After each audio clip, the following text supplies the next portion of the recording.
Bonsoir à tous, merci d'être venus assister à cette troisième conférence de la semaine des rencontres économiques qui a pour thème le business des stations de ski.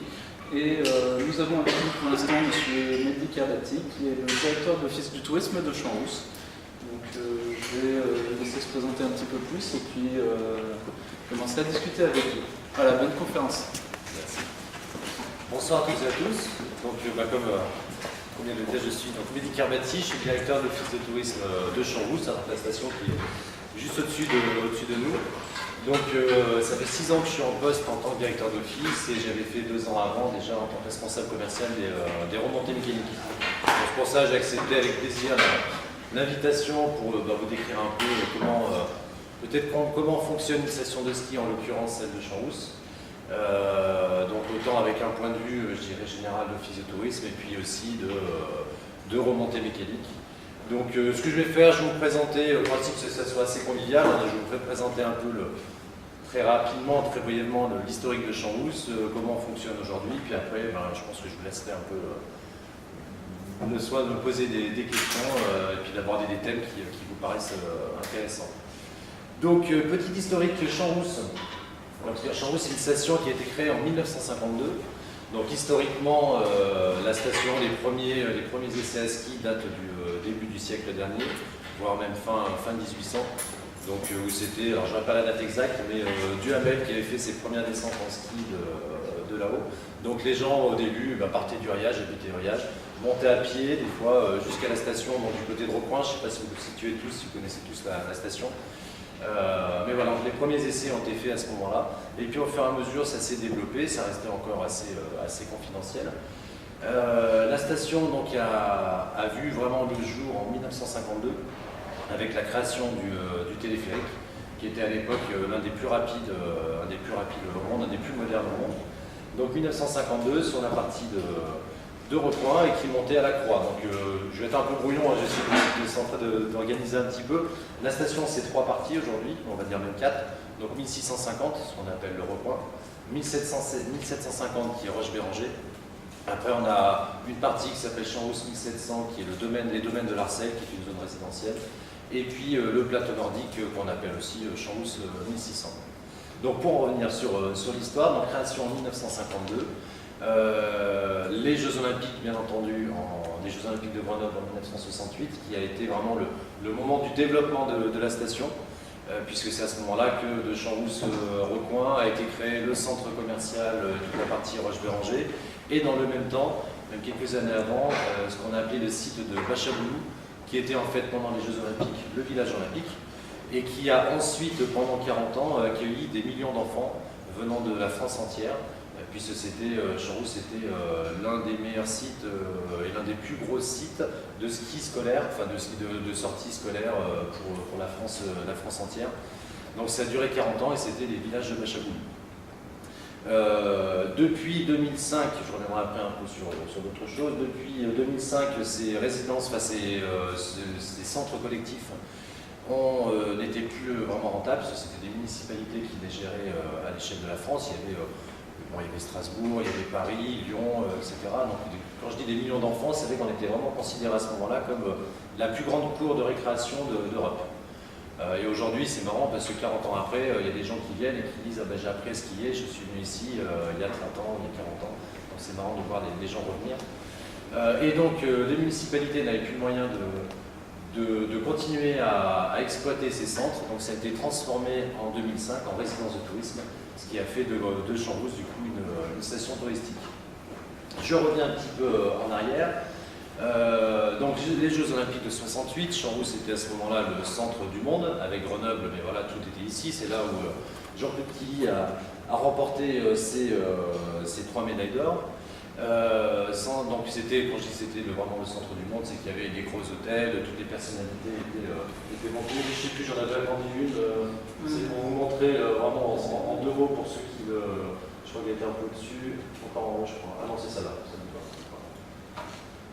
Donc voilà, c'est celle-là, moi je trouve que c'est la plus parlante, celle-là pour montrer Grenoble, enfin Champs-Rousse et Grenoble qui est juste en dessous. Donc on est à 30 km, on est juste à la pointe du massif de Belledonne, à 30 km d'ici. Voilà, à peu près 30 à 45 minutes en voiture. J'en étais donc sur l'après-Jeux Olympiques, donc beaucoup d'hôtels, beaucoup ensuite de résidences pour enfants, des centres collectifs. Un peu, je dirais, un petit passage, petite traversée du désert, parce que c'est vrai que le ski s'est démocratisé au fur et à mesure. Au début, on ne s'y est pas encore beaucoup. On a toujours été considéré comme la station des Grenoblois, de par la localisation, et puis par le fait, en effet, la plupart des Grenoblois ont appris à skier à Champs-Rousse. Donc beaucoup de séjours, mais des séjours enfants, et à l'époque, dans les années 80, c'était à peu près 80% de notre clientèle était une clientèle de journée, donc des Grenoblois, des Lyonnais, enfin tous les gens du coin qui montaient à la journée. Depuis, ce rapport s'est un peu modifié depuis 2005 à la création, justement, à la reconversion de ces centres collectifs en hébergement, en résidence de tourisme.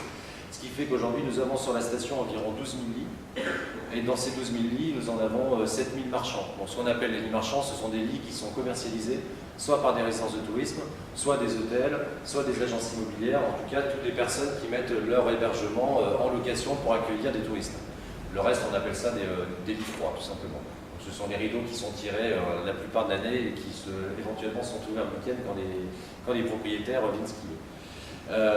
Donc voilà, donc nous avons maintenant 7500, quasiment 8000 lits marchands, et ce qui fait qu'aujourd'hui nous avons une clientèle journée à peu près de 60% et une clientèle en séjour de 40%. Vous voyez qu'il y a 20 points quand même du coup, de différence par rapport à quelques années en arrière.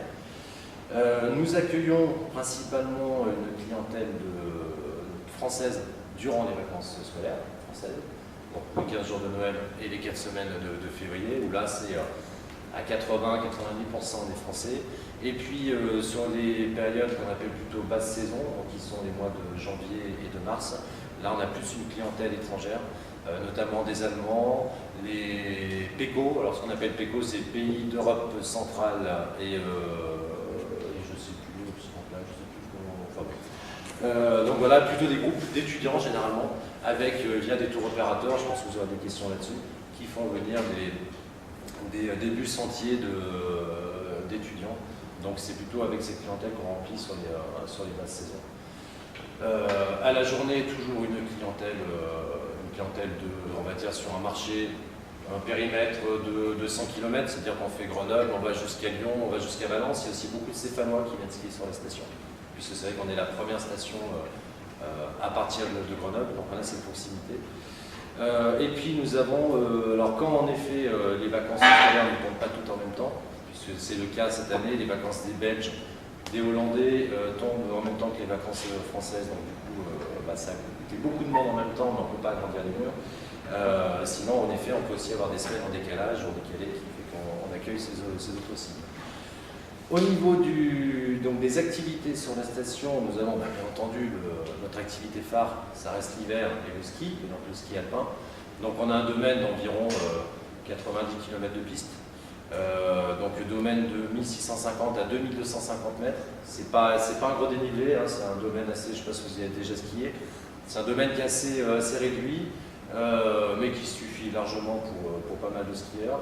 On a une particularité, alors on voit déjà un petit peu sur les photos, on a vraiment du ski dans les sapins, parce que du coup au niveau de notre altitude, ça tombe bien, on est dans les sapins. Donc voilà, il y a la partie de Recoin, anciennement téléphérique, maintenant avec un télécabine, qui est vraiment du ski dans les arbres, avec des pistes un peu plus dures. Et puis du côté de Roche-Béranger, là on a plus des pistes bleues, des pistes vertes, un peu des boulevards, un peu comme on dit. Donc on a tendance à dire, les deux particularités de Champs-Rousse, c'est de dire Champs-Rousse c'est toujours dans le brouillard. Oui, pas toujours, mais ça peut arriver. Et puis c'est plat, mais bon, après ça dépend du ski, il y a des endroits où on peut très bien skier. On a également un snowpark, un bon snowpark qui est très ludique. On a vraiment axé sur le côté ludique, on pourra revenir dessus après, et qui a été classé dans les meilleurs snowparks de France l'année dernière. C'est vrai qu'on travaille beaucoup là-dessus. Qu'est-ce que je peux vous dire d'autre sur la station? Donc, bien entendu, le ski alpin. Nous avons également une grande zone qui est du ski nordique, donc sur le plateau de l'Arcenne, donc c'est 40 km de piste nordique et de balade en raquette. Et là, c'est vrai que ce qui est sympa, c'est que c'est vraiment l'autre champ-rousse. On a le champ-rousse avec les barres d'immeubles et les remontées mécaniques, et puis un côté qui est très sauvage, qui est plateau d'Arsène, qui permet d'accéder à la Cacha, etc. Donc c'est vraiment une zone, c'est un peu notre petit Canada à nous, et qui est très, très sympa pour se reposer. Au niveau des autres activités, donc sur l'hiver, nous avons de la plongée sous glace, donc qui se fait à 2000 mètres en fait, c'est sur le lac Robert, une partie de la station. Bon, dès qu'on arrive au sommet, on redescend derrière. Donc sous 1,50 m de glace l'hiver, c'est une activité assez atypique. On est les seuls en fait en Isère dans ce site et quasiment les seuls en France à proposer cette activité. On a des chiens de traîneau, bon, qui ne fonctionnent pas tous les jours, sauf quelqu'un qui vient du Vercors. Donc balade raquette, je vous l'ai dit. On a de la motoneige qui circule en circuit en journée et puis sur les pistes en soirée. Sur l'hiver, bon, des pistes de luge, enfin, tout ce qui peut être, tout ce qui a trait à la neige et à la montagne. Après, bien entendu, on a aussi donc la saison d'hiver débute généralement au début décembre.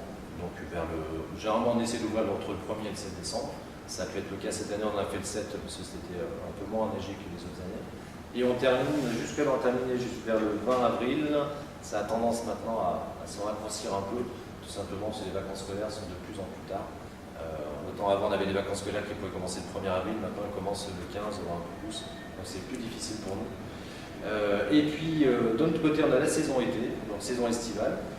La montagne n'est pas la destination favorite des Français, on est bien loin après la mer, l'étranger, la campagne. Mais on propose aussi donc, pas mal d'activités l'été, que ce soit bien entendu de la randonnée. Parce qu'il faut savoir pour moi, ce qui fait l'atout majeur de la station de Champs-Rousse, c'est son panorama. On a un panorama au sommet de la station à 360 degrés qui est vraiment fabuleux. Donc autant hiver qu'été, c'est quelque chose à voir. Donc beaucoup de randonnées, on a du VTT de descente, on a des via ferrata, des tyroliennes, parcours acrobatiques, pas mal d'activités de plein air que des gens viennent en séjour, plus pour une histoire de prix, puisque c'est vrai qu'on n'est pas cher à ce moment-là, comme toutes les stations de montagne, donc des gens qui viennent à la montagne pour profiter, et en effet, les coûts sont bien moins chers que sur la plage. Et puis des grenoblois qui montent parce qu'ils aiment randonner, et aussi quand il fait très chaud, je ne sais pas si vous êtes là l'été, mais quand il fait 40 degrés dans Grenoble, on est bien content d'aller prendre l'air. On se retrouve là-haut. Là-haut, quand il fait 25 degrés l'été, c'est qu'il fait déjà très chaud. Donc voilà en gros un peu le décor posé. Après j'en viendrai à vos questions. Qu'est-ce que je peux vous dire d'autre? Si au niveau des remontées mécaniques, ce qui est important aussi à dire, donc au début la station de Champs-Rousse, en fait la commune de Champs-Rousse n'existe que depuis 1989. Avant c'était une sorte d'accord entre les deux communes du bas qui sont Uriage et Vol-Navé, donc qui géraient le domaine skial et qui géraient donc en fait la station. En 1989 c'est devenu une commune, donc avec un maire. On a 450 à 500 habitants sur la station, c'est tout petit. Donc les remontées mécaniques, à un moment, étaient gérées par une société d'aménagement, donc c'est un peu un mix de public-privé. En 1998, ça a été repris par un groupe privé qui s'appelait Transmontagne, donc qui gérait des stations de moyenne montagne, donc Champs-Rousse. Ils avaient Valfréjus, ils avaient le Luran, donc dans le Massif central. Ils devaient avoir une 4e station en France, et puis ils avaient Bardonecchia en Italie, et puis 2-3 autres stations entre l'Italie et la Suisse. Donc un groupe privé qui voulait devenir, on va dire, la CDA. Donc la CDA, c'est la Compagnie des Alpes. La Compagnie des Alpes, c'est le grand groupe qui gère les grosses stations de France. Et eux, ils voulaient faire ça au niveau à l'échelle des stations de moyenne montagne. Moi, je suis rentré en tant que responsable commercial dans cette structure. Donc, c'est grâce à eux que Transmontagne, que Champs-Rousse a pu développer ceci, qu'on investit dans les résidences de tourisme. On a mis beaucoup d'argent à Champs-Rousse et ailleurs pour créer des lits. Le problème, c'est que créer des lits, c'est bien, les vendre, c'est déjà autre chose. Et en l'espace de 2 ans, ils ont déposé le bilan. Donc, à ce moment-là, ça c'était en 2007, le maire de la station a décidé de reprendre la gestion des remontées mécaniques, qui était un sacré défi, puisque créer une régie et gérer à l'échelle d'une station des remontées mécaniques comme Champs-Rousse, c'était pas évident. Et c'est un pari qui a été relevé et réussi, puisque nous sommes toujours en régie municipale. Et ça nous a permis, à contrario d'un groupe qui investit un petit peu d'argent, mais qui surtout est là pour en prendre, pour aller investir ailleurs. Donc il y avait beaucoup de remontées mécaniques qui étaient vieillissantes. Ça nous a permis de pouvoir investir, puisqu'une régie municipale fait des bénéfices, bien entendu, mais il n'y a pas d'actionnaire, il n'y a pas d'argent qui part. Tout est réinvesti dans le domaine skiable. Donc, ce qui veut en gros, depuis 2007, depuis l'exploitation 2007-2008, il y a à peu près 17 millions d'euros qui ont été réinvestis sur la station. On a pu changer le téléphérique, donc qui datait de 52 par un beau télécabine, refaire 2 autres appareils, et là cette année on vient même de refaire toute une zone débutant sur la partie de repas. Donc voilà, donc c'est bien pour nous, et tout argent qui rentre est réinvesti sur la station. Petite aparté également toujours sur les remontées mécaniques, sur l'exploitation. On a été la première station en France, quasiment, non je ne crois pas me tromper, en 2000, à avoir créé le forfait main libre. Donc le forfait main libre, si vous skiez, vous avez le choix, dans certaines stations, c'est encore le forfait papier, on colle sur sa petite pince là. Et puis, tiens, un collègue, un collègue de l'Alpe du Grand Serre.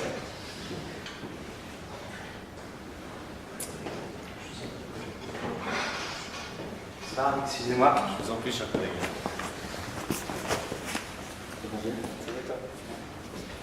Donc on a été les premiers à faire ce système de carte main libre. Donc la carte main libre, c'est une carte à puce qui permet donc c'est une carte qui se recharge, qu'on met dans la poche, et puis après vous passez au remontée mécanique, il y a une borne, le tourniquet s'ouvre et vous pouvez passer. Et sur la station, donc on était les premiers à mettre ce système en place, et avec en plus on va dire un message qui était de dire skiez comme vous voulez, c'est ce qu'on appelle free time, en gros ski à l'heure, on vous rembourse la différence. Donc c'était osé à l'époque de faire ça. Le problème c'est que ça a été assez mal géré, et on a créé beaucoup d'insatisfaction pendant quelques années, puisqu'en fait le support était un support qui au début était une caution, donc on payait 3 € le matin, et on pouvait rendre le soir la carte, on se faisait rembourser 3 €. Donc les gens, le temps que les gens comprennent le matin le système, il y avait la queue en caisse le matin. Je peux vous dire des fois on dit ça fait 1 heure j'attends, je peux vous dire qu'une vraie heure de queue c'est assez impressionnant. J'y étais pas encore mais j'ai vu des photos. Donc on faisait la queue, on faisait la queue le matin, les gens refaisaient la queue le soir pour se faire rembourser les 3 €. C'était pas vraiment un remboursement des heures non effectuées, mais c'était un avoir. Donc je dirais de 2000 à 2004-2005, le système était audacieux mais compliqué à comprendre. On a perdu beaucoup de clients. Au détriment de nos amis des Sept-Lots, la station juste à côté, qui elle s'est développée avec un domaine skiable très simple, des remontées mécaniques très bonnes, et ce qui fait que au fur et à mesure où nous on descendait, eux ils montaient. Je peux vous dire que pendant des années ils nous ont remercié d'avoir fait ce qu'on a fait. Donc voilà. À partir de 2006-2007, on a essayé de retravailler sur la fidélisation, enfin déjà reséduire les gens qu'on avait perdus. Je peux vous dire qu'un client qu'on perd, il part pour quelques années. Avant de se dire, en plus du brouillard, je me suis fait avoir, avant qu'il revienne, il faut mettre du temps. Donc on a travaillé là-dessus avec une communication et un travail assez poussé sur éviter que les gens passent en caisse. En gros, avec la carte, on a simplifié le système de carte. On disait aux gens, vous pouvez la recharger sur Internet, ne passez pas en caisse, rechargez sur Internet. On en a vendu beaucoup aussi auprès des comités d'entreprise. On avait un point de vente dans Grenoble. Nous avions également des magasins type GoSport qui vendaient des forfaits de ski, donc des forfaits préchargés, non datés. On achète la carte en bas, on va skier quand on veut, le jour en passe, tac, ça débite le forfait et sa journée est passée et on ne passe plus en caisse. Donc on a fait ça pendant quelques années, histoire de dynamiser un peu tout ça, de reséduire. Ça a porté ses fruits petit à petit, et aujourd'hui on a encore fait un système un peu plus performant dans ce qu'on appelle tout simplement la carte Champs-Rousse. On a appelé carte blanche Champs-Rousse parce qu'on a été obligé d'enlever le côté carte blanche puisque notre station utilisait ce terme. Aujourd'hui, en gros, on propose aussi une carte un peu type télépéage. Donc c'est-à-dire que c'est une carte que vous préchargez sur Internet, vous rentrez vos coordonnées bancaires, Et après, vous passez directement aux remontées mécaniques sans passer aux caisses. Vous n'avez même pas besoin de la recharger la veille chez vous.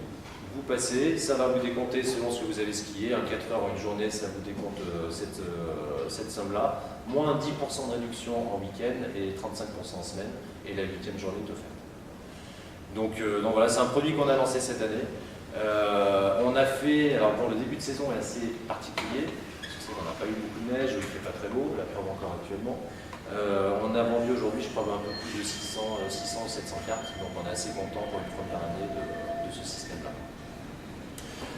Voilà, donc pour finir avant les questions, je dirais que nous, notre cible reste une cible locale en priorité. Aujourd'hui, notre souhait, c'est de continuer à fidéliser les gens, toujours sur ce périmètre que je vous ai décrit tout à l'heure. On communique sur cette zone, on fait en sorte en effet que ces gens montent. Et puis au niveau national, on n'a pas les budgets de certaines grosses stations qui peuvent se permettre de faire des grosses campagnes télé ou autre chose. On travaille beaucoup avec les tours opérateurs, donc les résidences de tourisme qui ont des services commerciaux, qui travaillent avec les tours opérateurs et qui font qu'on arrive à remplir la station en séjour. Et je peux vous dire que pour l'instant, les 15 jours de Noël ont été remplis à 95%. Les vacances de février sont bonnes aussi, à part la dernière semaine qui aujourd'hui est une semaine encore un peu difficile. Voilà. Voilà, j'ai beaucoup parlé. Alors, je ne sais pas si vous avez des premières questions, à moins que mon collègue parle. Voilà, donc vous l'avez vu arriver, il est là. Donc c'est Monsieur Lotaro Labrin, qui est le directeur de l'Office du tourisme de l'Alpe du Grand Cerf, qui est aussi une station pas très loin d'ici. Exactement, donc c'est intéressant d'être avec à côté de Champs-Rousse. D'une part parce que Champs-Rousse c'est ma station de donc j'ai déjà un attachement particulier, mais c'est aussi intéressant de le voir parce qu'on a des stations qui sont comparables sur beaucoup de points et pourtant on a un développement économique actuel, enfin un développement local vraiment complètement différent. Alors même qu'on a des potentiels équivalents à la base. Donc, comme je t'ai entendu dire tout à l'heure, c'est difficile de garder un client, c'est facile de le perdre et c'est très difficile de le faire revenir. Et ça, c'est vraiment un problème d'ensemble sur les stations de ski. Et il suffit qu'une personne dans la chaîne des services commette une erreur ou joue pas le jeu à 100% pour que vole en éclats finalement tout le travail de l'ensemble de la station. Donc, il y a tous les corps qui sont représentés, donc autant nous en tant qu'office de tourisme, on a un travail d'accueil et de conseil important. Il y a les hébergeurs qui doivent maintenir une gamme, un standing, une qualité d'accueil, d'autant plus que on est en France, donc on est attendu sur ce point-là par notre clientèle étrangère, et puis la clientèle locale a des exigences. Donc tout le monde a la location de ski, les remontées mécaniques, il faut vraiment que l'ensemble puisse marcher en cohésion. Donc c'est parfois le problème qu'on peut rencontrer en station de ski. Le problème par exemple qu'on avait pu rencontrer à l'Alpe du Grand Cerf, donc il y a des retards de développement par rapport à Champs-Rousse, des retards qu'on pourrait expliquer. Si vous voulez poser des questions tout à l'heure, c'est avec plaisir que j'y répondrai. Mais le problème qu'on a aujourd'hui, c'est qu'on a du mal à mettre en place une politique de développement au niveau local. Et ça se ressent au niveau économique, parce que l'offre qu'on propose ne correspond plus aux attentes des prospects, aux attentes des touristes. Donc il faut se mettre à l'heure. Il faut se mettre à l'heure et il faut travailler perpétuellement pour répondre aux exigences qui vont constamment croissant. Et, donc on avait un problème à l'Alpe du Grand Cerf parce qu'on avait plusieurs entités qui n'étaient pas habituées à travailler ensemble tout le temps. On avait à la fois les commerçants qui travaillaient, qui n'étaient même pas regroupés en union commerciale, donc c'était difficile de mettre en place des choses avec eux. Pareil pour ce qui est de la commune, de l'office de tourisme, des remontées mécaniques. C'est vrai que c'est difficile quand on n'a pas de politique d'ensemble de choisir une direction et des objectifs à atteindre et pour l'ensemble de s'y tenir. Donc cette année, on a mis en place un comité de station qui permet de regrouper justement toutes ces personnes autour d'une table et de commencer à travailler d'instaurer, si vous voulez, une gouvernance à l'échelle du local. L'importance de faire de s'équiper d'outils comme ça qui permettent d'asseoir tout le monde autour d'une même table, c'est que on est sur des systèmes super fragiles. L'économie de montagne, l'économie de station de ski est une économie qui n'est pas solide. Des années comme celle-là qui sont un peu faibles en neige, on peut être mis à mal. Donc il faut diversifier son offre, essayer de lutter le maximum, le plus possible contre l'impact des aléas climatiques, c'est-à-dire pouvoir proposer des alternatives au ski, même si on sait qu'aujourd'hui le ski c'est ce qui produit le plus d'argent, du moins dans les montagnes. Nous, on a une station, on a par exemple 200 employés qui travaillent sur la station, entre les remontées mécaniques, les locations, les hébergements, alors même qu'on n'est que 150 habitants. La station vit grâce aux personnes qui y travaillent, grâce aux saisonniers. L'école primaire reste ouverte parce que les enfants des saisonniers vont à l'école primaire pendant la saison d'hiver. Donc, avoir du ski, si vous voulez, c'est pas uniquement faire de l'argent. Pour faire de l'argent, c'est vraiment aussi asseoir une stabilité économique dans des milieux qui sont fragiles et faire en sorte que les gens arrivent à avoir un boulot qui puisse leur permettre de rester sur l'île. Donc le tourisme, c'est un choix qu'on a fait dans les Alpes, c'est un choix qu'on a fait au niveau de la France aussi, et c'est un défi perpétuel.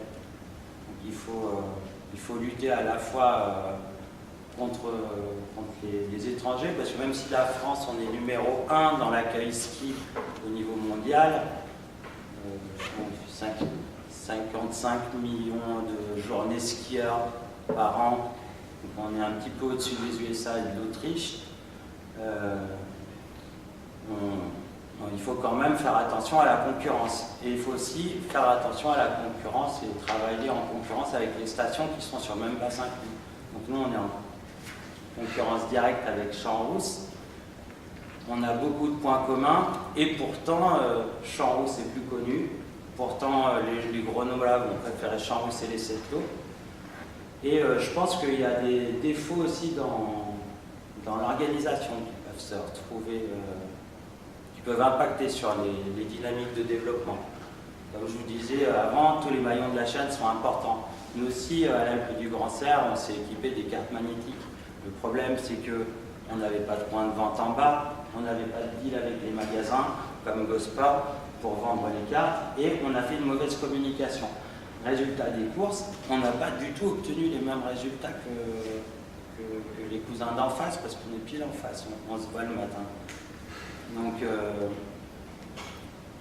il faut réfléchir à tout ça, il faut réfléchir à l'échelle de stations, et les stations, elles fonctionnent toutes différemment.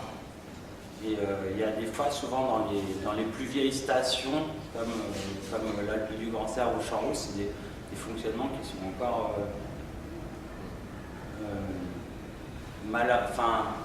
où il manque de la gouvernance. Et je pense que ça va être les enjeux du moins pour nous à l'Alpe du Grand Serre. Deux choses, je rebondis sur ce que tu dis. Pour donner 2-3 chiffres, par exemple à Champs-Rousse, le chiffre d'affaires réalisé par les remontées mécaniques, c'est à peu près 10 millions d'euros aujourd'hui. En 2005-2006, on atteignait difficilement les 7 millions et demi.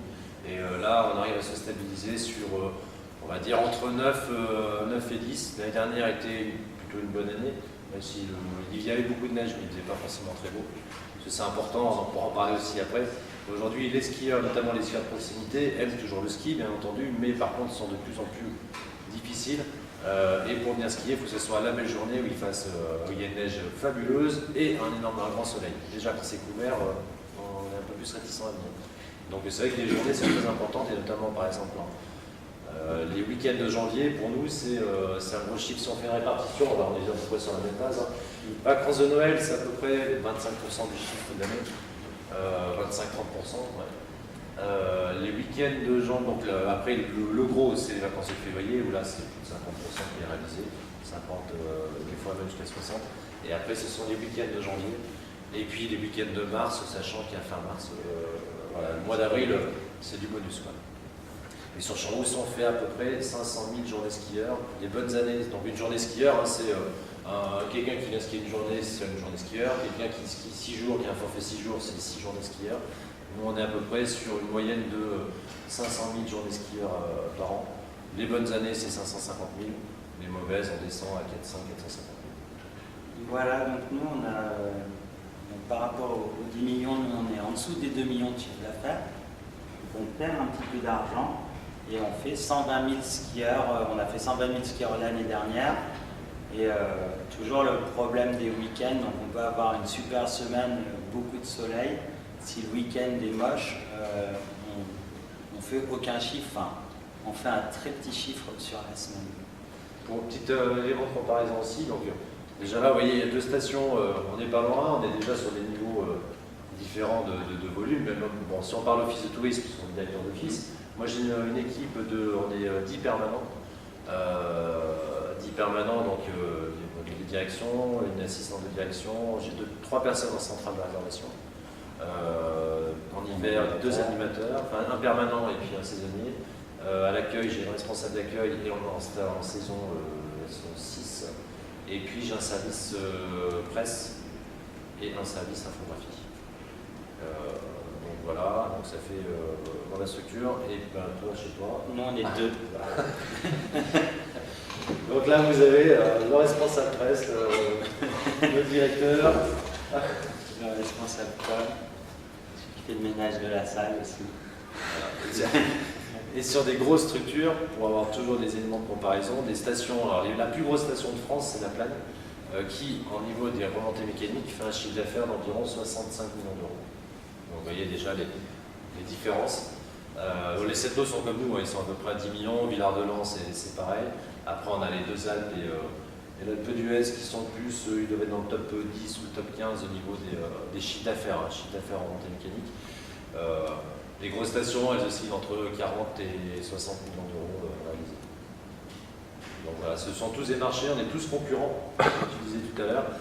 Nous, on est concurrents sur le marché local, on est concurrents, mais après, on se complète aussi, et notre but, c'est que le Grenoblois, notamment, reste skier chez nous. C'est que le week-end, s'il se lève le matin et qu'il fait beau, il y a de la neige, où est-ce que je vais aller? Déjà, on a envie entre nous qu'ils se disent, bah tiens, je vais aller soit à l'Alpe du Grand Cerf, soit à Champs-Rousse, soit à Sept-Lô, soit à Villard-de-Lans, mais en tout cas, dans nos stations à nous.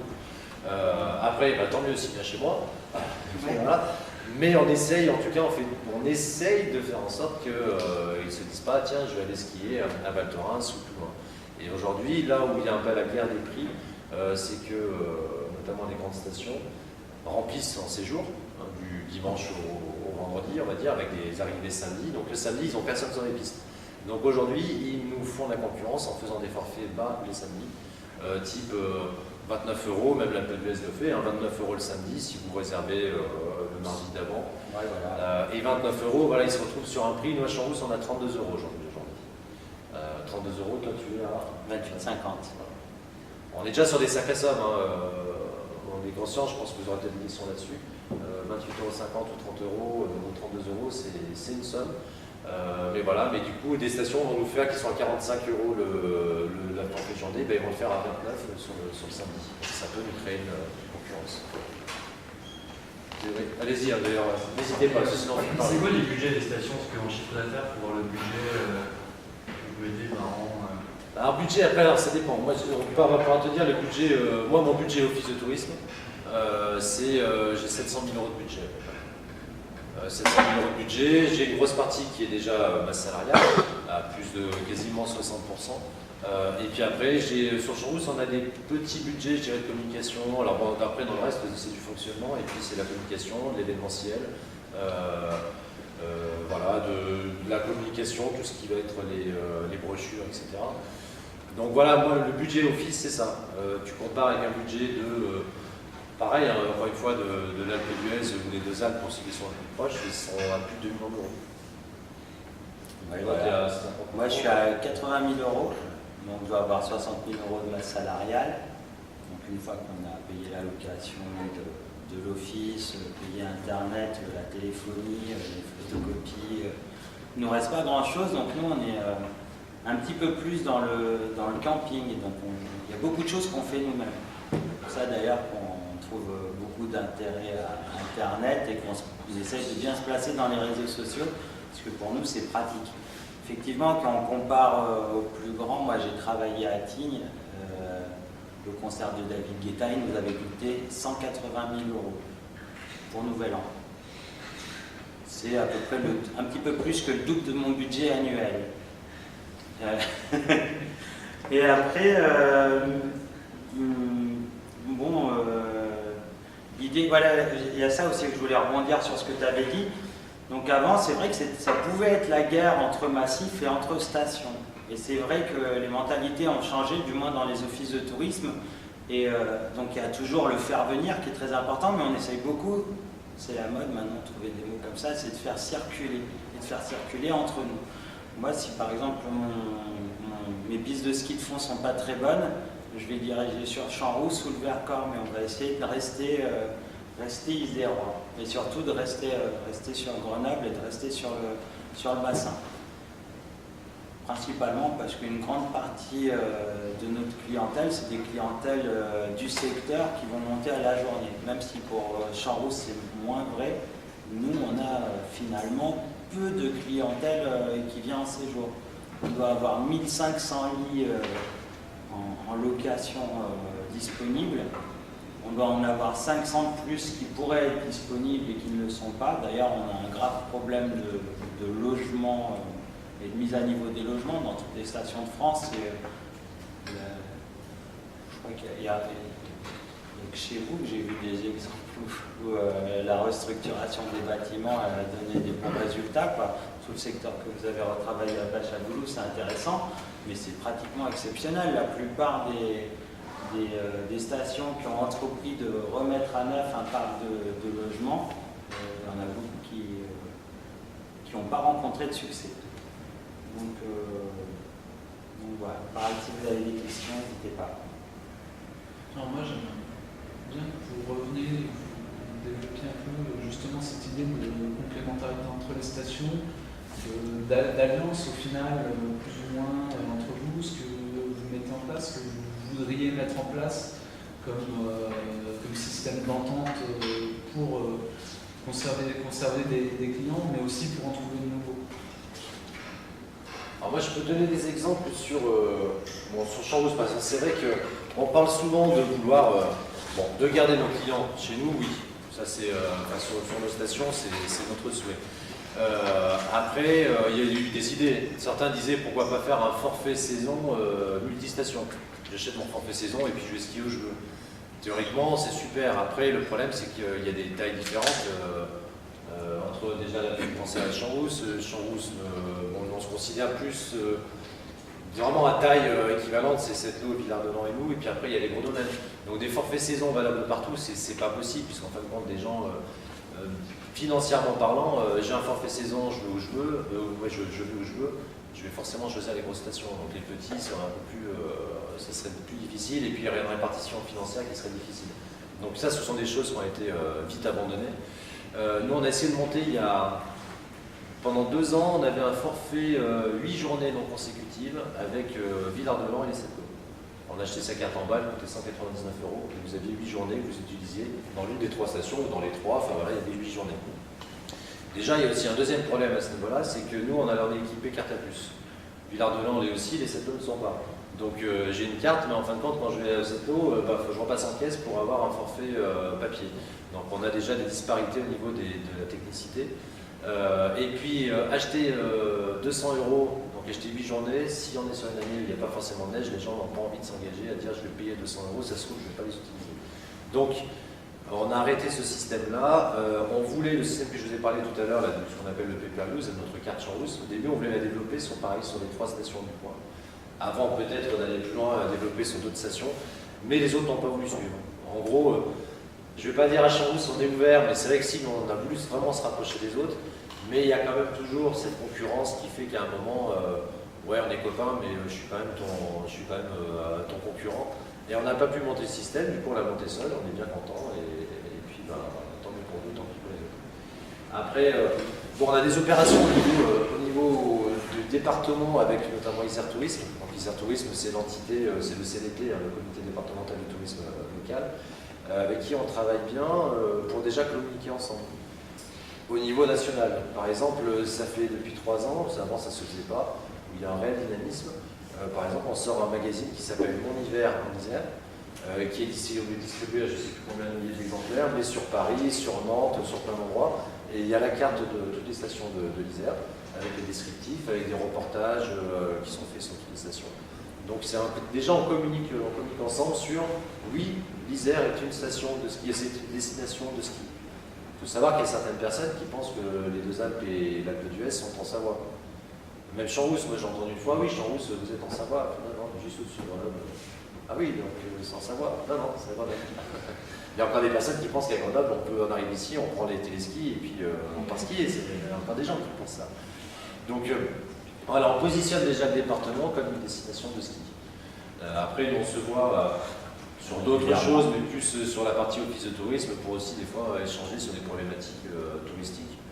Tiens, toi, comment tu fais pour communiquer auprès de tes socio-professionnels Voilà, parce que nous, entre offices de tourisme, on a de plus en plus l'habitude de travailler ensemble, mais travailler ensemble entre offices, ça ne veut pas forcément dire réussir à travailler ensemble entre stations, parce que les offices de tourisme ne contrôlent pas les stations de ski.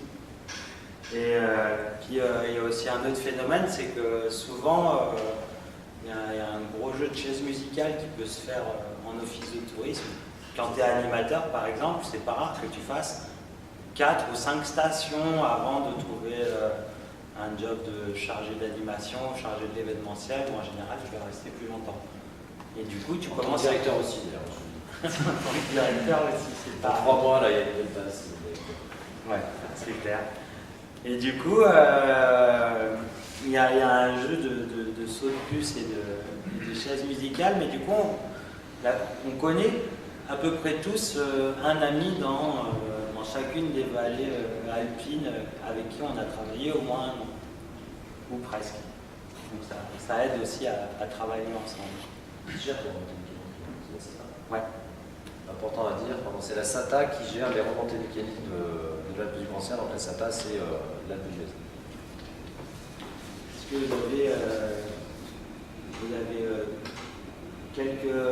vous avez 3 ou 4 types de fonctionnement? Donc soit c'est des régies, donc c'est tout fait par la mairie, c'est par la municipalité ou par une collectivité, un syndicat mixte à vocation unique souvent.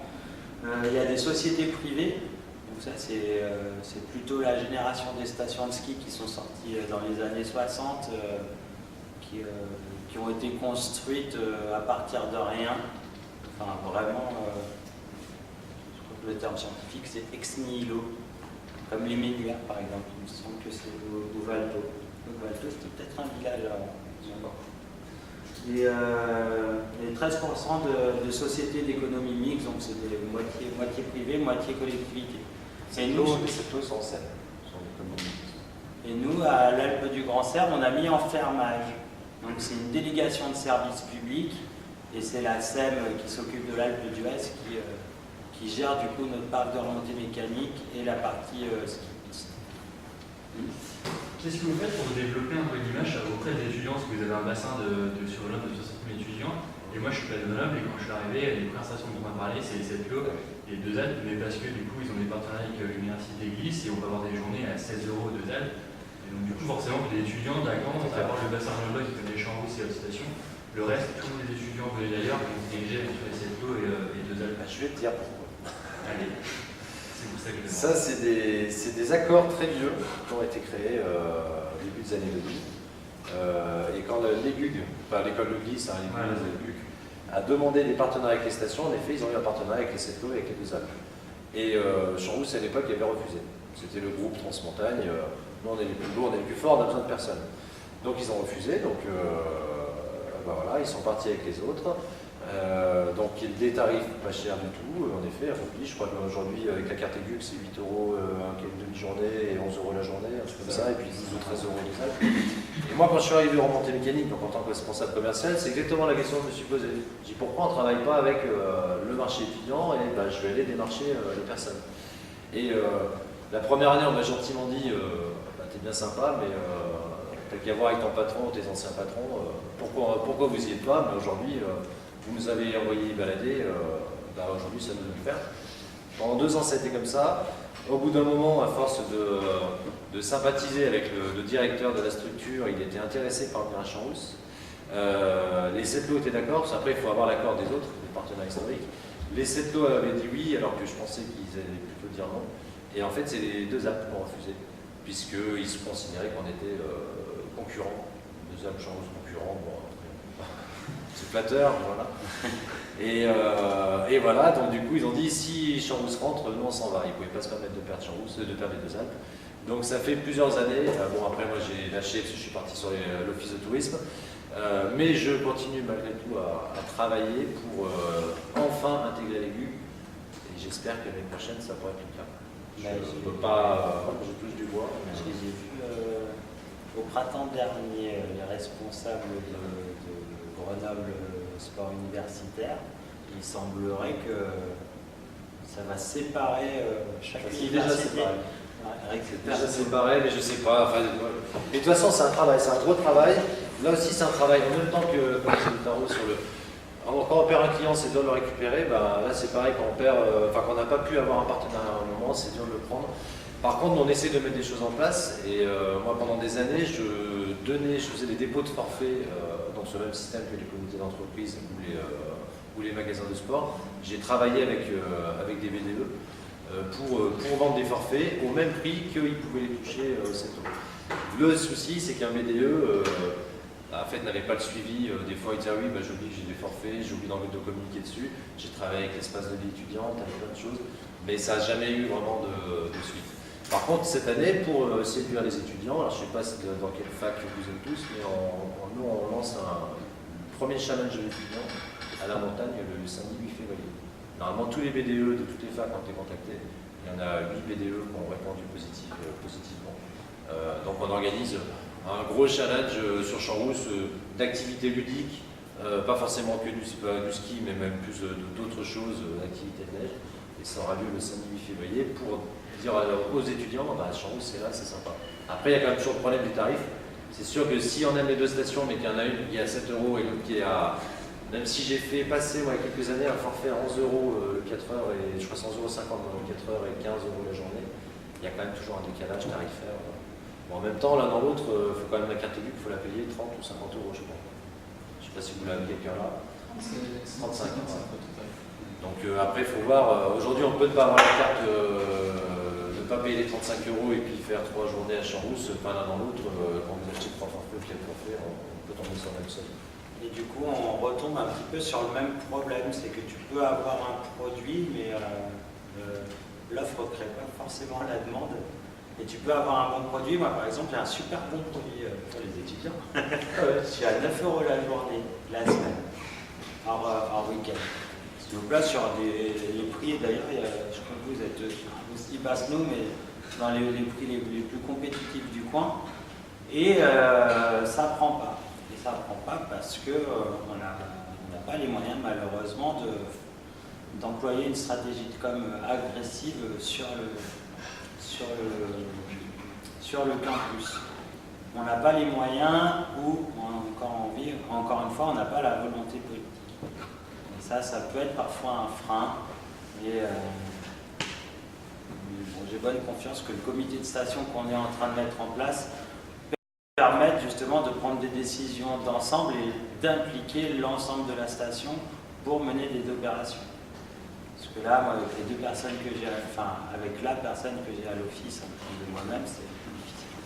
C'est sûr. Est-ce que ça serait pas un peu à faire d'attirer les étudiants au niveau de votre chiffre d'affaires pour les remonter? Parce que c'est des forfaits qui sont peu chers, ça vous attire du boom et tout ça, mais ça me fait connaître, mais c'est quand même un forfait qui est très peu cher par rapport à tout le monde. Alors, effectivement, mais c'est aussi un pari sur l'avenir que font les stations depuis longtemps, c'est-à-dire que les étudiants sont censés devenir des catégories socio-professionnelles plutôt élevées, moyennement élevées, et c'est des personnes qui auront envie peut-être de remonter aussi.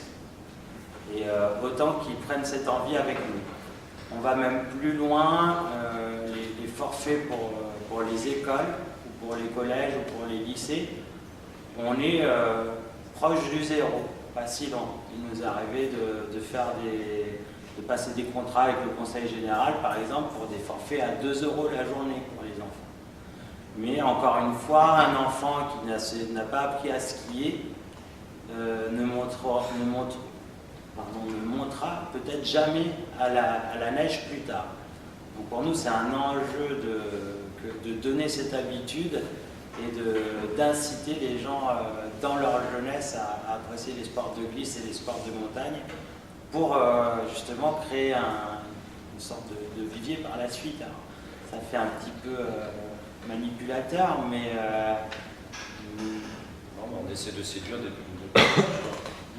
Après, niveau rentabilité, en fait, ce qui est assez particulier dans les remontées mécaniques, c'est qu'en fait, il n'y a pas un prix de forfait qui permet de dire t'es rentable ou t'es pas rentable. Un produit, téléphone, il coûte 100 €, prix de revient, si tu le vends à 90, tu perds de l'argent, si tu le vends plus cher, tu perds de l'argent. Nous, à partir du moment où les remontées mécaniques tournent, alors bien entendu, sur le prix n'est pas fixé comme ça, 32 € la journée, c'est parce que voilà, on estime un chiffre d'affaires de 10 millions. Alors bon, sur une station comme Champs-Rousse, qui n'a pas, encore une fois, d'actionnaire, donc ça permet de couvrir toutes les charges et puis après d'avoir une partie qui va être investie. Mais c'est difficile de parler de seuil de rentabilité sur le prix de forfait. Déjà, 32 €, c'est le prix fort pour un adulte. Après, il y a les catégories clientèle, hein. Il y a senior, senior plus, pour les plus de 70 ans, plus de 75 ans. Il y a le forfait jeune, et puis le forfait enfant, et puis le moins de 6 ans qui est gratuit. Mais aujourd'hui, quand en semaine, il n'y a personne sur les pistes, tu peux vendre un forfait à 5 €, ça sera toujours 5 € de rentrée. Plutôt que 0, t'en fais rentrer 5. Ça, c'est mon discours. C'est un discours de responsable, ancien responsable commercial et maintenant office de tourisme. Quand je vais les voir en face en disant hey, on fait une opération, on met le forfait à tel prix, je peux vous dire qu'il y a des moments je me fais remballer parce qu'ils disent non, on n'acceptera pas tel prix. On fait par exemple une journée de la femme le 8 mars, notez-le, on fait depuis des années le forfait à 1 € pour toutes les femmes. Non, depuis 18 ans, je crois que c'est vraiment maintenant, c'est depuis 18 ans. Au moins 18 ans, t'es pas une femme. Mais voilà, et on fait ce jour-là, on fait plus d'hommes que de femmes ce jour-là, d'ailleurs, c'est marrant. C'est un peu comme les soirées infirmières, c'est pareil. Et voilà, mais ce sont des énormes journées. Il y a des gens qui prennent, des femmes qui prennent leur journée, quand ça tombe pas le week-end, elles prennent un jour de congé pour venir à la journée de la femme. C'est pas forcément des gens qui vont venir, peut-être qu'elles viennent qu'une fois à Champs-Rousse, c'est ce jour-là, mais bon, voilà. après, tu gagnes des points de notoriété en faisant des choses comme ça. Et tu peux perdre des sous. Les Setlots, par exemple, ils perdent une quantité faramineuse d'argent quand ils sont les premiers à ouvrir. Ils ouvrent 3 pistes, ils lancent tout, ils embauchent les gars beaucoup plus tôt. Mais c'est ce qui leur a permis de gagner en 15 ans le cœur des Grenoblois, parce qu'à 15 ans, les Setlots, ils n'avaient pas cette présence, c'est cette empreinte. Leur coup de pub, c'est ça, c'est pouvoir ouvrir dès qu'il y a un peu de neige. Et tout le monde sait que les Setlots ouvrent dès qu'il y a un peu de neige. C'est notoriété publique maintenant.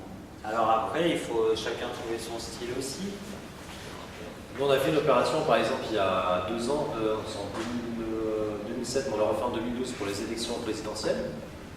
Nous avions fait, donc au premier tour, c'était pile le jour où on fermait, on avait fait le forfait citoyen. Toute personne qui avait voté, qui arrive en caisse avec sa carte d'électeur tamponnée, avait le forfait à 1 €. Ça nous a fait ce jour-là, je peux vous dire que quand le jour de fermeture, normalement, alors c'est vrai qu'il y avait une super neige, il faisait beau, mais vous allez faire 250 forfaits, 250 personnes, on a fait plus de 4000 personnes ce jour-là. Il y avait la queue aux caisses, et on a fait surtout au niveau médiatique un sacré coup, puisqu'on a parlé de Champs-Rousse sur 84 médias différents, que ce soit presse, radio, télé, et à 8h moins 10, si je me rappelle bien, je ne sais plus si c'était Terre Chazal ou je sais pas qui présentait encore toutes les actions qui avaient été faites pour les élections parlaient de Champs-Rousse, donc il y a 10 minutes du premier tour, voilà, on entendait Champs-Rousse à la télé, alors dans ces cas-là, c'est un buzz. C'est pour ça que tous les gens vont venir à Champs-Rousse, mais malgré tout, voilà, on fait parler de Champs-Rousse au niveau national. Et ça ne nous a pas rapporté beaucoup ce jour-là, ça nous a rapporté 4 000 €. Alors c'est sûr, si on se dit, si on est vendu à 32 €, ou même à 20 €, mais à 20 €, on n'aurait pas fait autant de personnes. Je voulais rebondir aussi là-dessus, c'est que les sous que font les remontées mécaniques, ça implique aussi des dépenses sur tout le reste de la station. Et ça assoit l'économie locale encore une fois. Donc juste pour info, il y a une boîte qui s'appelle Atout France qui a fait une étude là-dessus. Et donc c'est une étude qui est de l'an dernier, donc récente. Et pour 1 € dépensé en remontée mécanique, c'est 7 €. Donc c'est une moyenne. Hein, sur les petits comme moi, ça va être plutôt 5,50. Et sur les gros comme Tignes, plutôt 10 €. Mais c'est en moyenne 7 € de retombées d'argent dépensé sur la station ailleurs que dans les remontées mécaniques. Donc faire monter du monde pour les remonter, c'est bien. C'est notre job, mais ça nous permet aussi de faire vivre tout le monde, quoi. Les hébergeurs, les loueurs. Mais ça a quand même ses limites, c'est qu'à un moment, malgré tout, ce 1 € investi, il y a un moment où les remontées n'ont plus envie de le mettre parce que ça coûte de l'argent et que même s'il y en a certains qui disent « Oh, il faut ouvrir encore une semaine parce que moi je suis là et j'ai encore envie de me faire un peu d'argent », il y a un moment où on dit « Stop ». Notamment là, on a prévu de faire le 13 avril. Les vacances commencent le 13 avril, mais on a quasiment plus de skieurs. Il faut savoir qu'à partir du 1er avril, ça coûte remontée mécanique à peu près 9 000 € par jour d'ouvrir des remontées. Ouais. Donc ils veulent faire mes 13, mais il y a des lois de matériel là-haut qui disent mais c'est scandaleux, il faut faire une semaine de plus parce qu'eux ils pensent encore à rentrer un peu d'argent puisqu'ils sont propres patrons dans leur société, ils n'ont plus de salariés, eux ils sont en train de nettoyer le magasin, donc tant qu'à faire s'ils peuvent encore faire une location ils sont contents, mais ça coûte par contre remonter. Donc il y a un moment le côté social on va dire. C'est un équilibre. Mais, moi c'est plus sur la répartition été-hiver de votre activité. Vous avez parlé un petit peu tout à l'heure des activités d'été. En termes de chiffre d'affaires, est-ce que vous avez une idée de ce que ça représente? Je n'aurais pas de chiffre précis, mais t'en as peut-être.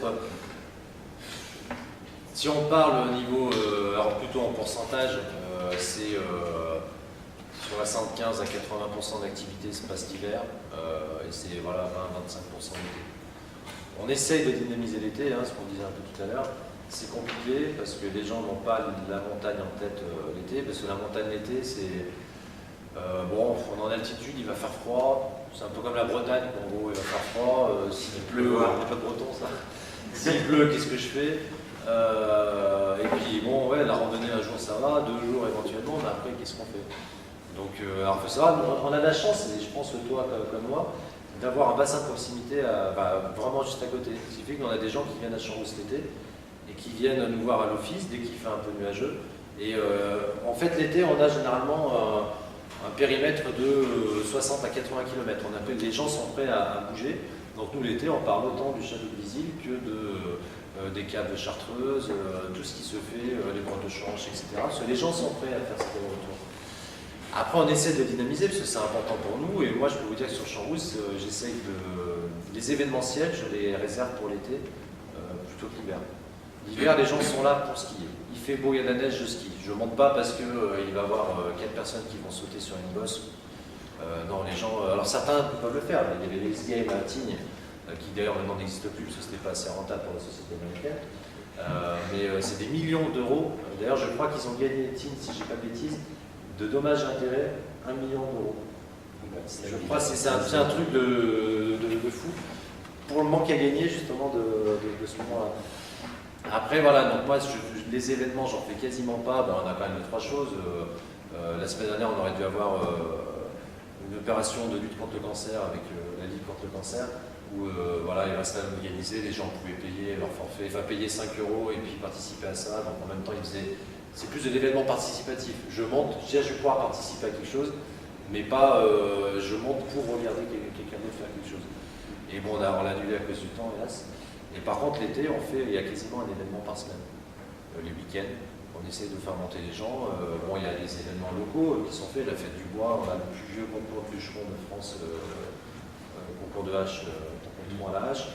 On a la course de côte, alors bon, ça plaît pas, ça c'est la course automobile, mais ça attire toujours des gens.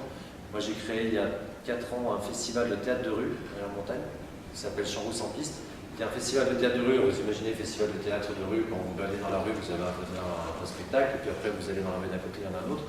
Là on a transposé ça, mais dans la montagne. Donc sur les sentiers, ça dure 3 jours pendant l'été, début août.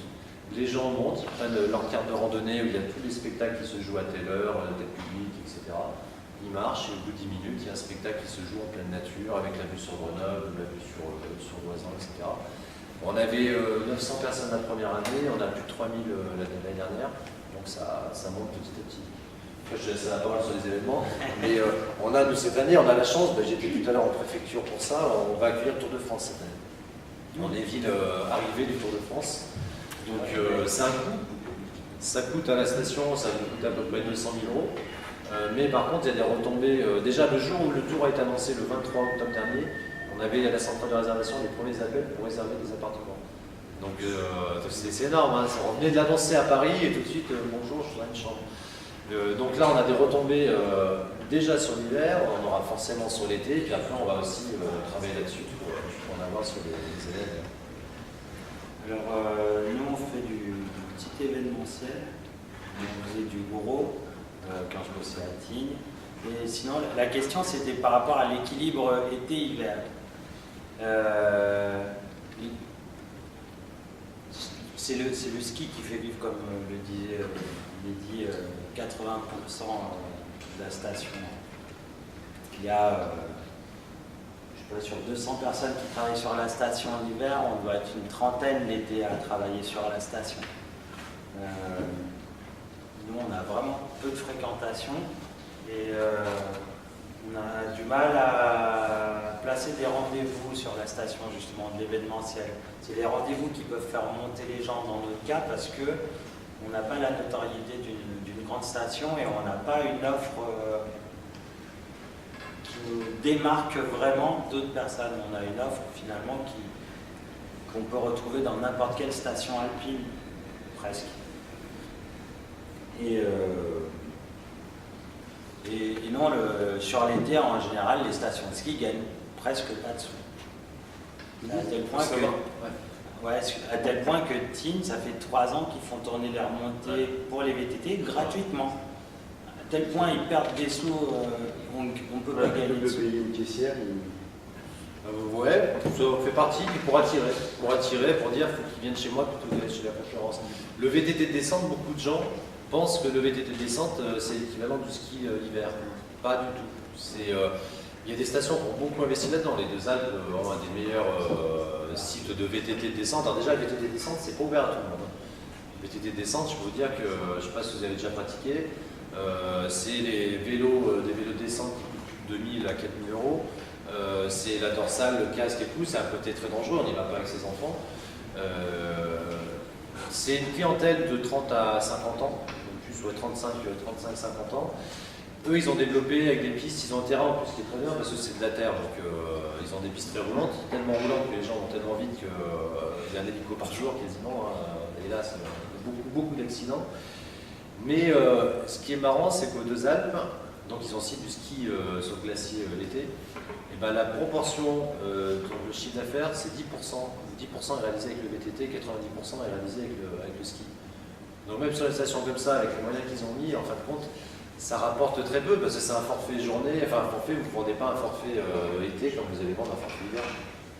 Ils sont à 42 €, l'été le forfait il est peut-être à 20 €. Après il y a d'autres, il y a les G, je crois, tout ce qui est près d'Avoria, les G et tout, ils ont aussi beaucoup développé le VTT. Ils ont pris beaucoup d'avance, tant mieux pour eux.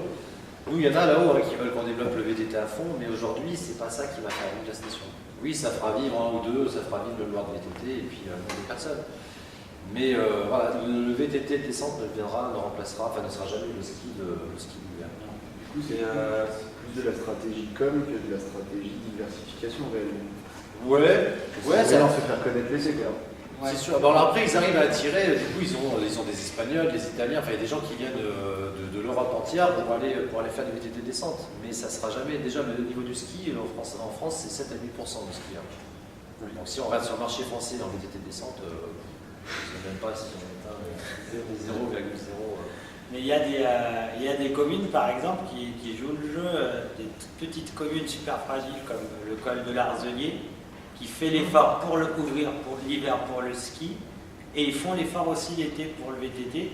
Et là, on est vraiment dans le social pour faire vivre les gens du col. Eux, ils ouvrent le 15 mai, dès qu'ils peuvent, ils ouvrent leur remontée et ils font tourner leurs 3 pistes de VTT.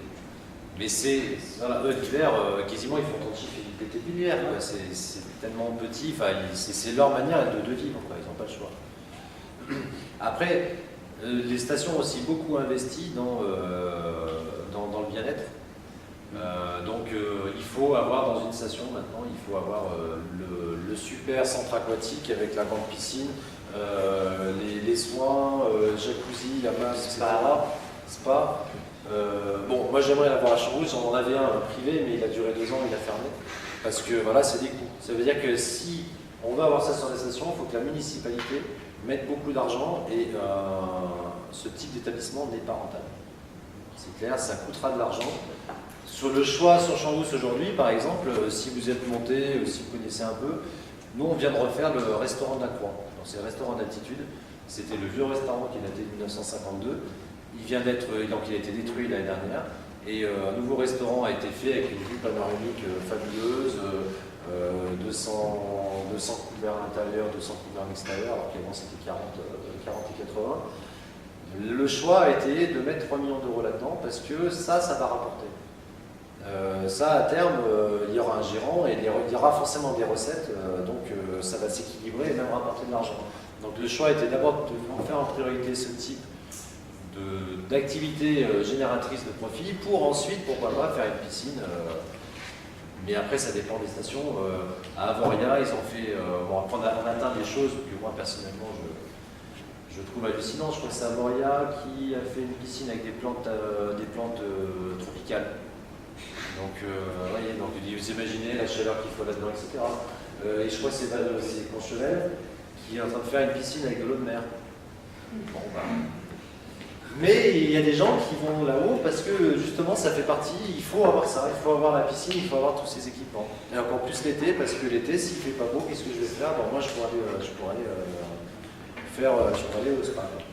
Mais du coup, maintenant que Chambouz, vous avez investi dans des nouveaux logements et tout ça, des nouvelles locations, est-ce que c'est possible maintenant de remettre ça en place pour attirer la clientèle et tout ça? C'est notre souhait aujourd'hui. Aujourd'hui, on a travaillé, on a modernisé nos domaines skiables, remontée mécanique et puis l'habitat au fur et à mesure. On l'a fait. C'est vrai que c'est long à faire tout ça, on ne peut pas tout faire d'un coup, sinon on ferait vraiment beaucoup d'argent. Mais je dirais que ce sera certainement, donc les élections municipales dans 3 mois. Je pense que l'équipe qui arrivera avec un projet, le premier projet des prochains élus, ça sera l'après-ski et notamment tout ce qui sera piscine et le site, salle polyvalente, multisport. C'est la grosse demande et c'est l'enjeu. Ça permet aussi de lutter contre le brouillard ou les journées qui sont inskiables. Je sais pas de quoi tu parles. Et du coup, ça permet d'éviter du mécontentement. Ça, c'est super important. Donc l'après-ski est une alternative aussi au ski et ça peut être embêtant aussi. Il faut savoir aujourd'hui que 2 personnes sur 4 ne skient pas quasiment. Sur une famille, tout le monde ne skie pas et je crois que c'est ça à peu près la question. Donc il faut les occuper. Il y a juste. Allez-y. Nous aussi on est de Courchevel, donc on voit que Courchevel par exemple, par les activités après ski, tout ça, ils se spécialisent dans une clientèle plutôt de luxe. Que les CFO, comme ça a été dit, se spécialisent dans une clientèle plutôt étudiante, tout ça, et vous, par rapport à ça, si tu veux, tout le monde, ou si tu veux plutôt une clientèle précise. On prend tout le monde, c'est ce qui veut dire.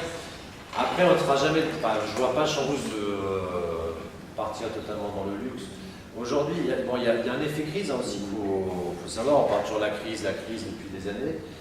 La crise a fait que certains gens qui skiaient ne skient plus du tout parce qu'ils n'ont plus les moyens. C'est qu'une journée au ski, si on parle en proximité, une famille qui va au ski, si vous comptez en moyenne un forfait à 30 €, donc x 4 personnes, plus allocation du matériel si on l'a pas, plus le trajet, ça fait une sacrée journée. Je ne dis pas que le ski est cher, parce qu'en même temps, c'est le même prix si vous allez à Walt Disney ou des choses, hein, juste sur un forfait journée. Mais malgré tout, il y a des gens du coup qui ne skient pas, ou quasiment peu maintenant. À l'inverse, nous on l'a vraiment vu sur la station de Champs-Rousse, on a récupéré des gens qui avant allaient dans des stations plus grandes, type La Plagne, Les Arcs, je ne parle pas de Courchevel, mais voilà, plutôt des stations comme ça. Parce qu'ils se sont dit, après tout, je paye un forfait 250 € à la semaine, j'ai un domaine de 300 km, oui, mais mon niveau de ski, enfin si je ne vais peut-être pas en profiter. Et du coup, on a eu ces gens qui sont venus sur Champs-Rousse, parce qu'ils se sont dit, après tout, 80 km c'est suffisant, et les forfaits, c'est 150 €, 100 € moins cher, ben, voilà, donc il y a eu ce transfert de personnes, donc on est content. Après, il faut vraiment, on restera toujours une station familiale, c'est ce qu'on souhaite, et de toute façon, vu nos infrastructures aujourd'hui, on ne touchera pas, on n'a pas un domaine skiable non plus qui monte très haut, de 1250 mètres, ça ne tire pas, donc on n'a pas tout ce caché et tout ça, donc on n'aura pas la clientèle friquée, et je dirais que ça peut être mal comme ça. Parce que à partir du moment où on touche une clientèle, on en perd une autre. Aujourd'hui, bon, même Courchevel, j'y suis jamais allé, pardon, mais je pense qu'il y a beaucoup de gens du commun des mortels qui ne va pas skier à Courchevel parce qu'il y a cette image de cher, alors que le forfait journée est peut-être pas plus cher que le Valto. Même s'ils ont une partie de la station, d'ailleurs, je crois qu'il est limite entre guillemets sociale, il y a le 1800 ou je ne sais pas combien, et puis une partie qui est un peu moins épais. Mais bon, en tout cas, nous voilà, pour dire sur la station de commerce, c'est des restaurateurs ou des loueurs matériels. Il n'y a même pas de magasin de fringues et tout ça, donc on est loin de ce monde. Mais encore une fois, là, ce que tu disais, c'est que vous aviez une image de station familiale et que vous vouliez coller à votre image. Et moi, j'ai beaucoup suivi, je suis beaucoup ce qu'ils font à Champs-Rousse parce qu'ils partent en animateur, ça, je l'aime bien. Et parce qu'ils font un gros boulot. Et nous, on ne fait pas de boulot d'animation sur ma station. Je suis un petit peu déçu parce que j'ai commencé animateur et c'est vrai que du coup votre village de Noël c'est un truc, c'est génial, c'est super sympa et du coup il faut que ton après-ski colle à l'image de ta station. Quand je travaillais à Team c'était du fun, et que des trucs loufoques. On passait l'après-midi à construire un énorme skatepark pour snow skate.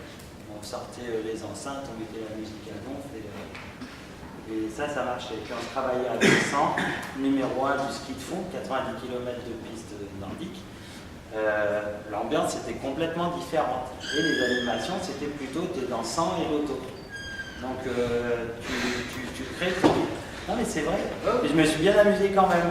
Mais tu crées ton après-ski en fonction de ta clientèle et en fonction de l'image que tu veux avoir, que tu veux donner, que tu veux avoir. Et il faut que ça colle à la réalité parce que là aussi, il faut éviter les déceptions. Moi aujourd'hui, vous me dites, vous allez passer une semaine à Champs-Rousse et puis faire la fête le soir, je vous dis, mais surtout, vous n'êtes pas. On n'est pas une station du tout nocturne. Parce qu'on a là, c'est plus privé d'ailleurs, souvent on ne touche pas non plus. L'office de tourisme fait ce qu'il peut pour faire des animations, type d'artifice, etc. Mais toute la vie nocturne, on n'a plus aucune discothèque à Champs-Rousse. Parce qu'elles sont fermées les unes après les autres. Hein. Et il y en avait 10 à un moment. 10 à un moment, c'était. Même les Grenoblois montaient, tu vois, je ne sais pas qu'est-ce qu'il y a comme discothèque aujourd'hui qui marche bien ici, et le Phoenix, surtout comme ça. Mais avant, tout le monde, il y a 30 ans, 20 ans, tout le monde allait à Champs-Rousse pour aller en discothèque. C'est vrai, même nous, quand on est un tout petit village, on avait 3 discothèques. Il y a plein de stations de ski qui sont encore connues pour ça. Moi, je suis pas mal en Haute-Savoie, il y a des gens qui montent en station pour aller faire la fête. Ah, mais c'est bien. Alors qu'ils n'ont pas fait leur ski, rien. Ah, mais Valto, c'est la station où les gars, notamment, il y a pas mal d'anglais, il y a même des bars qui sont tenus par des anglais ou des hollandais. Et d'ailleurs, si vous n'êtes pas anglais ou hollandais, vous n'y rentrez même pas quasiment. Il faut commander en anglais. C'est festif.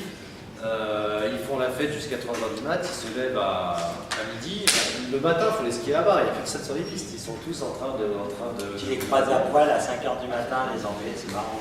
Et voilà, mais c'est leur créneau. Ils ont eu ce créneau-là, et tant mieux pour eux. Parce que voilà, c'est une station, Tignes et tout ça, qui sont sur cette cible-là. Oui, et puis ils alimentent et vont vers ce qu'ils aiment et ce qu'ils ont envie de donner. Et après, ce qu'il faut, c'est avoir un créneau, le choisir et puis séduire les personnes que tu peux séduire. Essayer de ne pas se tromper aussi. Après, je pense que sur la grosse différence, tout à l'heure, il y avait une discussion entre pourquoi les setlots, c'est plus étudiant que Champs-Rousse, etc. Moi, l'image des setlots que j'ai, c'est il est tombé 52 fraîches ce matin, je vais pas à Champs-Rousse, je vais au setlo, je vais faire la pompe de la Puta, et voilà. Mais t'as raison, mais après le domaine est différent. Voilà. Moi j'adore les setlots, hein. Je veux dire, ça fait longtemps que je suis pas allé, j'ai pas eu le temps, mais j'ai envie d'y retourner parce qu'ils ont ce côté freeride qui est super. Freeride, il y a certes des pistes, et puis au milieu de ça, il y a une super zone non damée, et je m'éclate. Et la Puta, c'est typiquement. Non, pardon, c'est pour là ou. Non, c'est la Puta derrière. Non, le ballon du Prat. Ah oui, la conduite de la Puta. Ouais, c'est les deux côtés. Et c'est vrai que c'est super, et pour ça, ils sont bien dans ce créneau-là. Après, nous aussi, on a des zones par contre de freeride, on peut vraiment s'éclater dans du ski avec de la bonne poudreuse au milieu des sapins, mais c'est moins connu. Et à un moment, pour être connu, qu'est-ce qu'il faut? Est-ce qu'il faut jouer sur le tarif pour arriver à des figures une fois, et puis après, en effet, tu choisis l'un ou l'autre. Après, les goûts, les couleurs, voilà. Mais ça, en effet, ça y joue, et on est en effet complémentaire sur. Je pense que c'est sur la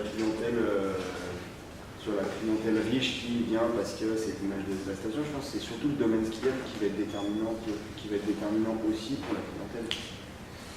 Pas spécialement, parce que tu as des clientèles vraiment différentes pour des stations équivalentes. Oui. Et c'est vraiment des choix de placement stratégique. Si tu vas au Diableret en Suisse ou à Villars-les-Grillons, c'est des stations qui vont être comparables à d'autres choses ici en France. Le public va être complètement différent. Et pourtant, on est à 200 km et c'est vraiment des choix qui sont faits. Sur le ski journée, oui, peut-être. Sur le ski journée, tu te dis, tiens, est-ce que en effet, je vais à Champs-Rousse, à Villars, voilà, est-ce que je vais plus loin en Savoie et tout ça. Là, c'est plus la journée, le domaine que tu cherches. La cible séjour, par contre, les familles, elles vont plus regarder déjà, en effet, la typologie de la station, mais comment c'est fait, est-ce que mon appartement sera près des pistes? Ça, c'est super important. Il y a des gens, des fois, pour 50 mètres ou 100 mètres, ils ne viennent pas parce qu'ils ne sont pas au pied des pistes. Et pour ce côté un peu ambiance, et puis le côté tarifaire, il faut être clair. Aujourd'hui, il y a des gens qui vont venir à Champs-Rousse cette année parce que sur promo vacances, il y a une offre à Champs-Rousse.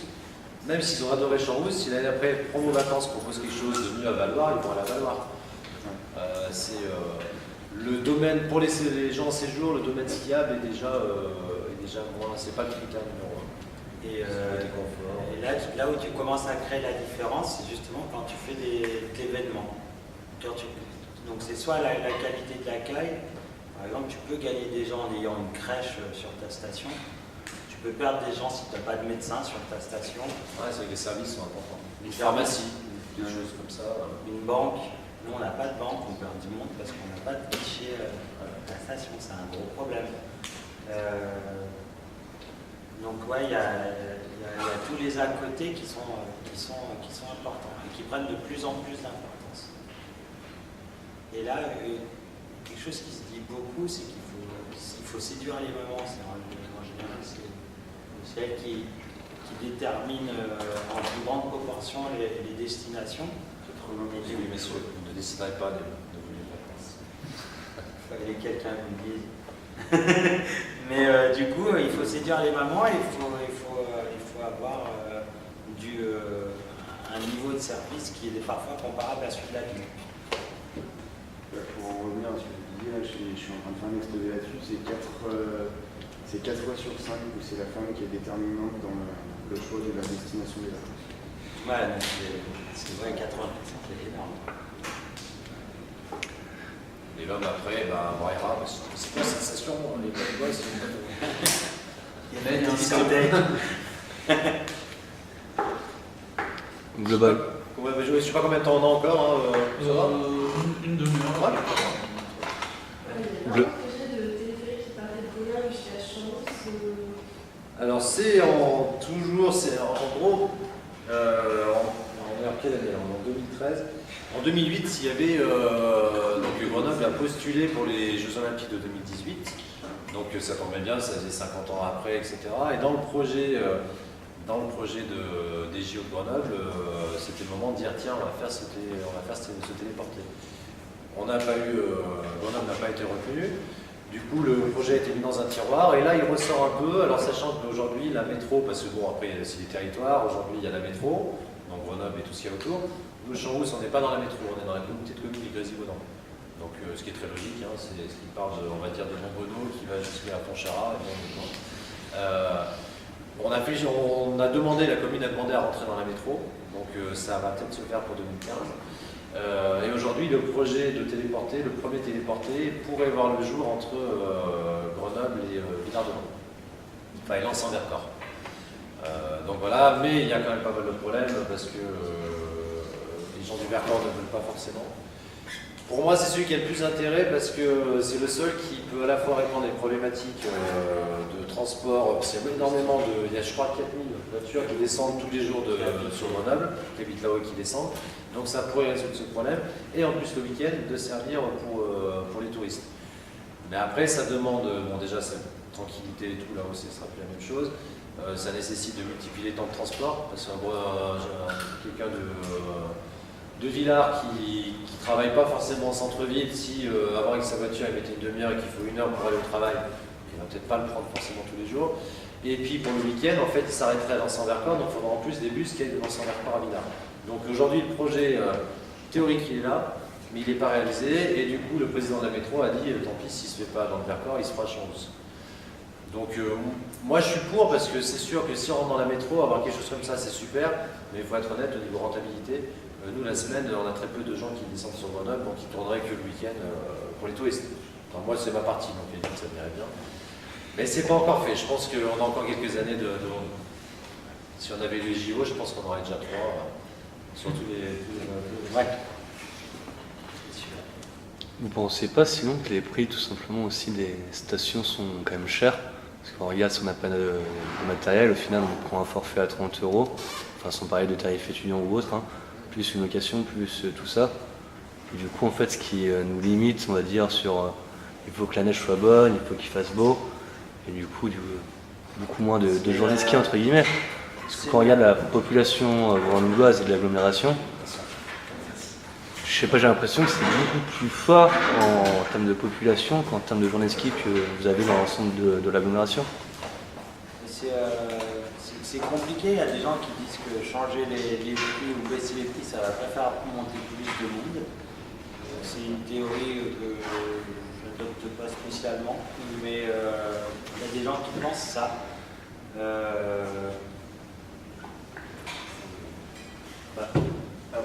Donc, il y a deux choses en fait. Quand j'étais en remontée mécanique, j'ai beaucoup étudié les prix. Donc on était à 26 € quand j'y étais. Moi pendant 3 ou 4 ans, je ne voulais pas qu'on augmente les prix. Donc on est resté à 26 € longtemps.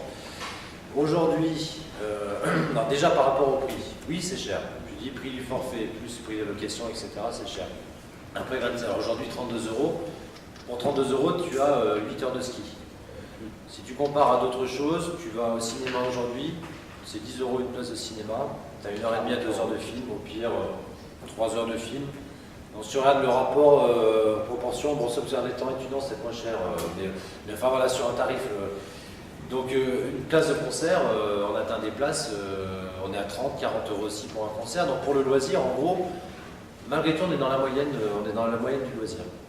Ah, du coup en tant que Grenoblois, on va faire qu'une sortie ski Ça et peut pas en arriver, faire 10 comme on pourrait en faire si le prix était moins accessible et du coup plus s'intéresser, plus se passionner aussi pour le ski. Après, il y a plusieurs problèmes là-dessus. Nous, on s'était posé un jour la question de dire, on met, donc à l'époque, on était à 26 ou 27 €, on s'était dit, allez, on met à 15 € le forfait, mais pour tout le monde, enfants, adultes, tout le monde. Et c'est sûr que tu crées beaucoup plus de trafic, enfin, ça permet beaucoup plus de gens de venir, mais le problème après, c'est que tu as intérêt à assurer au niveau de tes remontées mécaniques.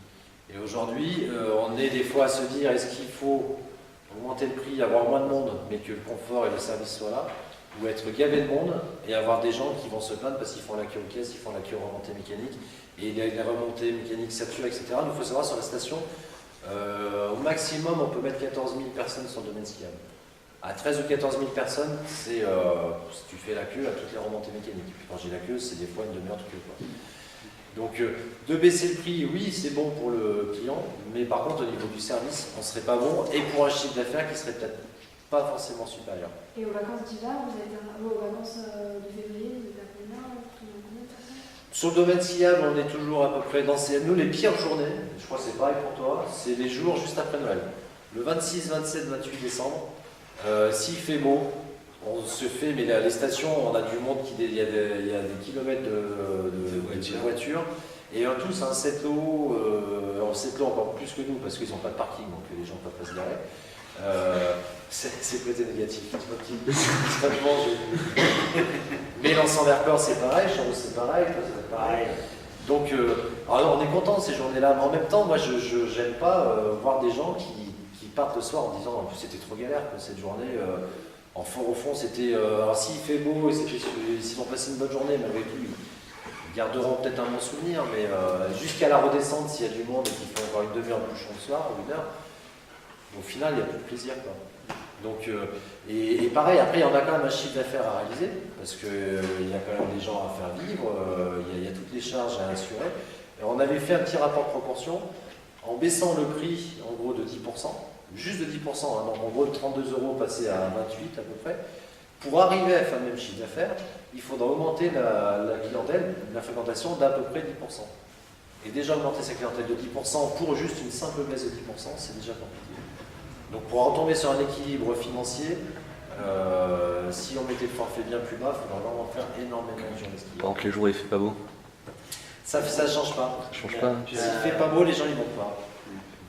Mais on fait un truc, nous par contre, alors pas les jours où il fait pas beau, parce qu'ils s'en appellent pas beau. Est-ce que pas beau c'est quand c'est nuageux, ou est-ce que c'est un jour de tempête avec du vent où on va pas donner. Déjà là, tu vois, c'est un facteur qui. Nous par contre, sur la station, le fait d'avoir le forfait magnétique, ça nous permet, le jour où il y a du vent, et que le sommet du domaine est fermé, on baisse le tarif. Et si quelqu'un a acheté son forfait le matin au prix fort à 32 €, et ben, il aura un avoir, par contre, donc un avoir sur sa carte, imaginons on est descendu à 20 €, il aura 10 € à reconsommer une autre fois. Donc avec le système même de la carte blanche, la fin de notre carte, ça sera même débité sur son compte l'équivalent du vrai tarif qui est mis en place. Mais après, voilà, baisser le prix parce qu'il ne fait pas beau, c'est compliqué. Pareil, c'est baisser le prix quand tu as une remontée qui est en panne ou deux remontées. Alors je sais, tu peux le faire pour de la com, mais je ne sais pas trop pourquoi tu le ferais. Mais je pense que justement, il vaut mieux faire des journées à perte, c'est mon point de vue. Comme les setlos quand ils ouvrent pour la première neige, ou comme les journées à 1 € pour la femme, je pense qu'il vaut mieux faire un événement instantané qui peut-être te coûtera peut-être même plus cher, mais qui aura, je pense, un plus gros impact en termes de notoriété. Parce que l'important, c'est aussi d'augmenter sa notoriété, c'est ce qui va faire qu'on rentre petit à petit dans les foyers, dans l'esprit des gens. Pardon. Je ne suis pas tout à fait d'accord. Ouais. Non, parce que tu as raison d'un côté. Notoriété, oui, mais est-ce que notoriété fait que les gens vont venir chez toi? Je ne sais pas. Il y a des gens, les gens de ce côté tout à l'heure, elle vient peut-être qu'une fois à Chambouz, c'est le jour de la journée de la femme, parce que c'est 1 €. C'est pas persuadé que cette personne reviendra un autre jour. Mais bon, après, tu le fais quand même en faisant cette image, et peut-être que s'ils sont contents, ils reviendront. Mais on ne peut pas le quantifier. Aujourd'hui, on est de plus en plus dans cette. Dans ce côté de la remise commerciale, on atteint des aberrations. On voit les soldes, le premier jour des soldes, vous êtes maintenant à moins 50, moins 70%. On se dit, mais putain, si j'avais acheté ce pull il y a 3 jours, j'étais vraiment un couillon, quoi. Donc, et on arrivait aujourd'hui à dire moins 20% de réduction, c'est pas intéressant, il faut tout de suite être percutant à plus de moins 50 ou moins 70%. Aujourd'hui, on a des offres groupons dans le ski. Les groupons, les ventes privées, les machins, et qui nous disent venez, allez, faites une opération comme ça. Alors, je sais que les remontées mécaniques le font de temps en temps. Donc, en gros, ils font un forfait qui doit sortir à 16 € au lieu de 32, en sachant que les 16 € pour le client, au final, pour la station, il ne reste que 8. Les groupons, ils prennent leur part au passage là-dedans.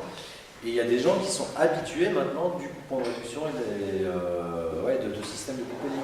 Donc, il va venir à Chambouz parce qu'un jour, il y aura du groupon Chambouz. Mais le lendemain, il attendra derrière son ordinateur pour dire bon, le prochain groupon il sera où? Ah, c'est les setlos, j'y vais. Ah, ça sera Valto, j'y vais. Donc ça ne sera pas un client fidèle, c'est celui qui va chercher la bonne opération à protagoniste. Puis il y a une autre contrainte aussi sur le ski, c'est que c'est un sport qui n'est pas si accessible que ça sans avoir un apprentissage. Il ne va pas se mettre à skier comme ça du jour au lendemain, alors que le cinéma, s'ils font une opération pendant une semaine, je casse les prix, là, ils ont une vraie augmentation de clientèle. Alors, il y a des dispositifs qui sont mis en place. Ski France, vous le faites chez vous ou pas? Par exemple, c'est des dispositifs, il y a une dizaine de stations qui font ça en France. Si tu as 4 personnes, sur les 4 personnes, il y en a un qui ne sait pas skier, son forfait est gratuit. Je ne sais pas comment ils débrouillent pour prouver que leur ami ne sait pas skier, mais en tout cas, il y a des gens qui fonctionnent comme ça. Et ça souligne aussi l'importance de ce que je vous disais tout à l'heure.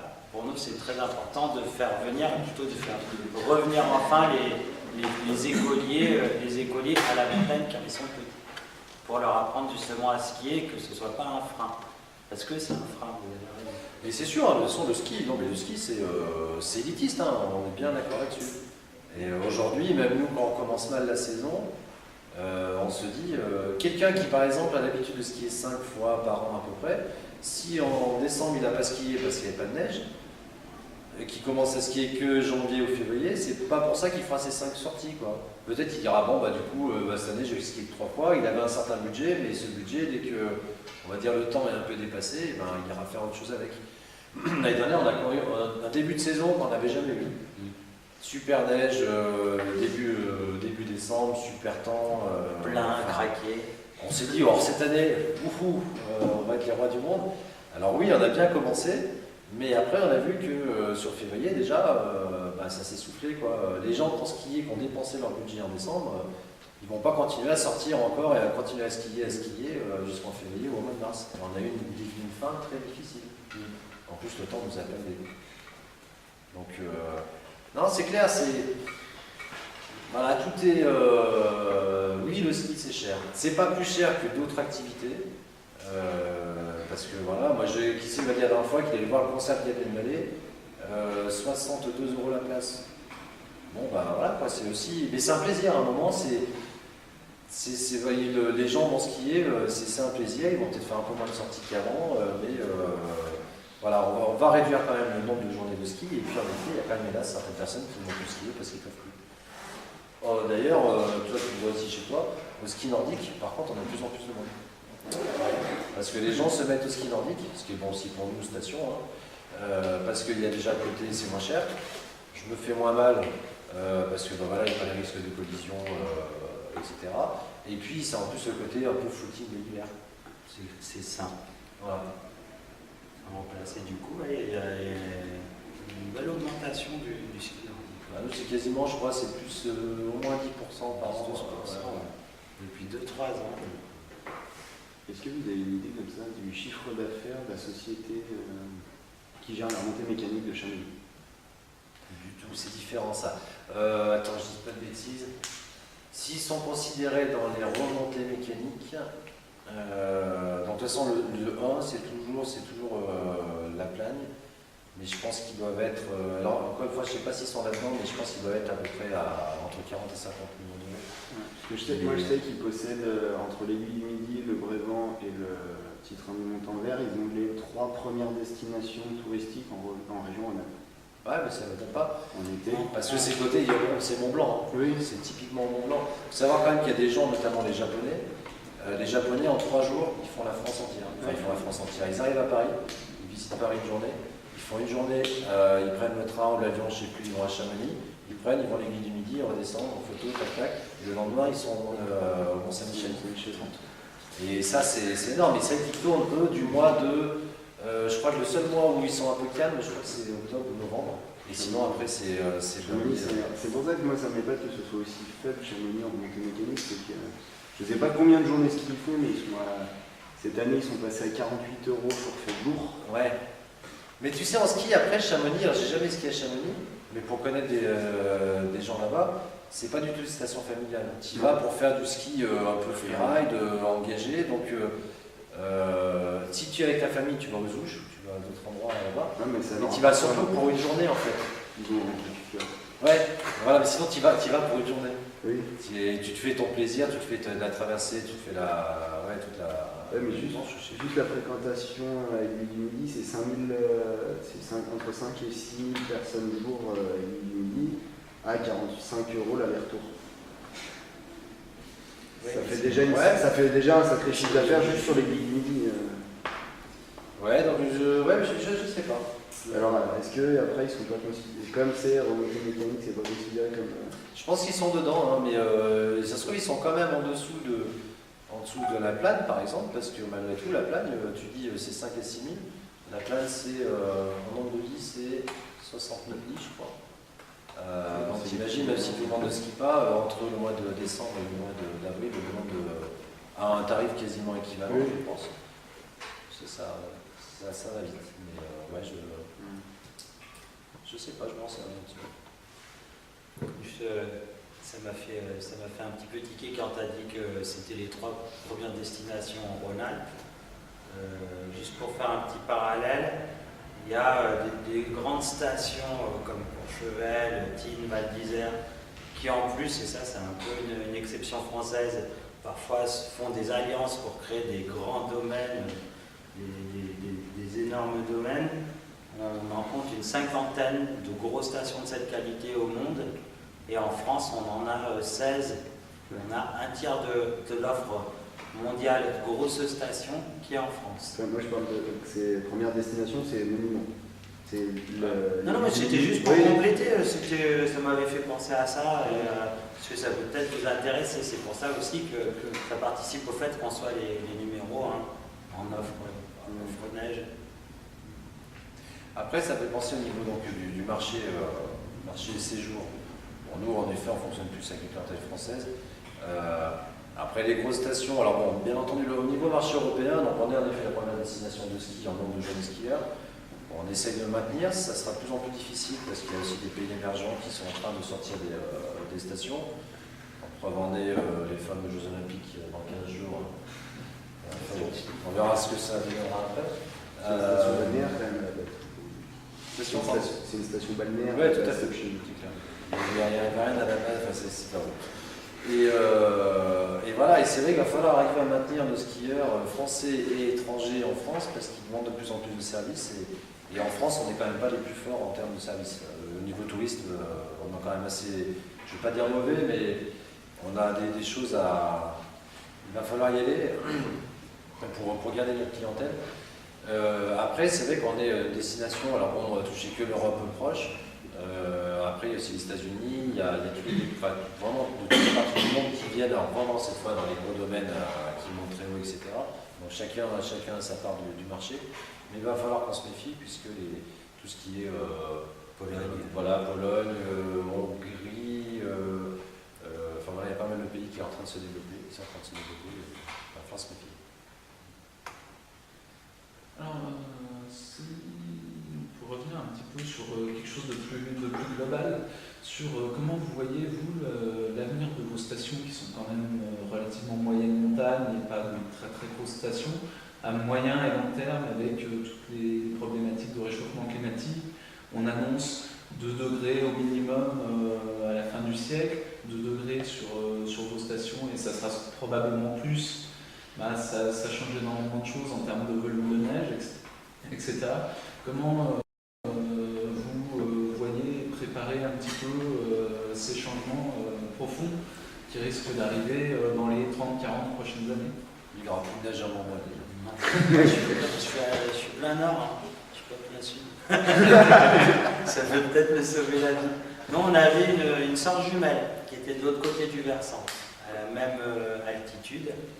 Et Saint-Honoré, 1500, ils étaient peut-être même un petit peu plus haut que nous.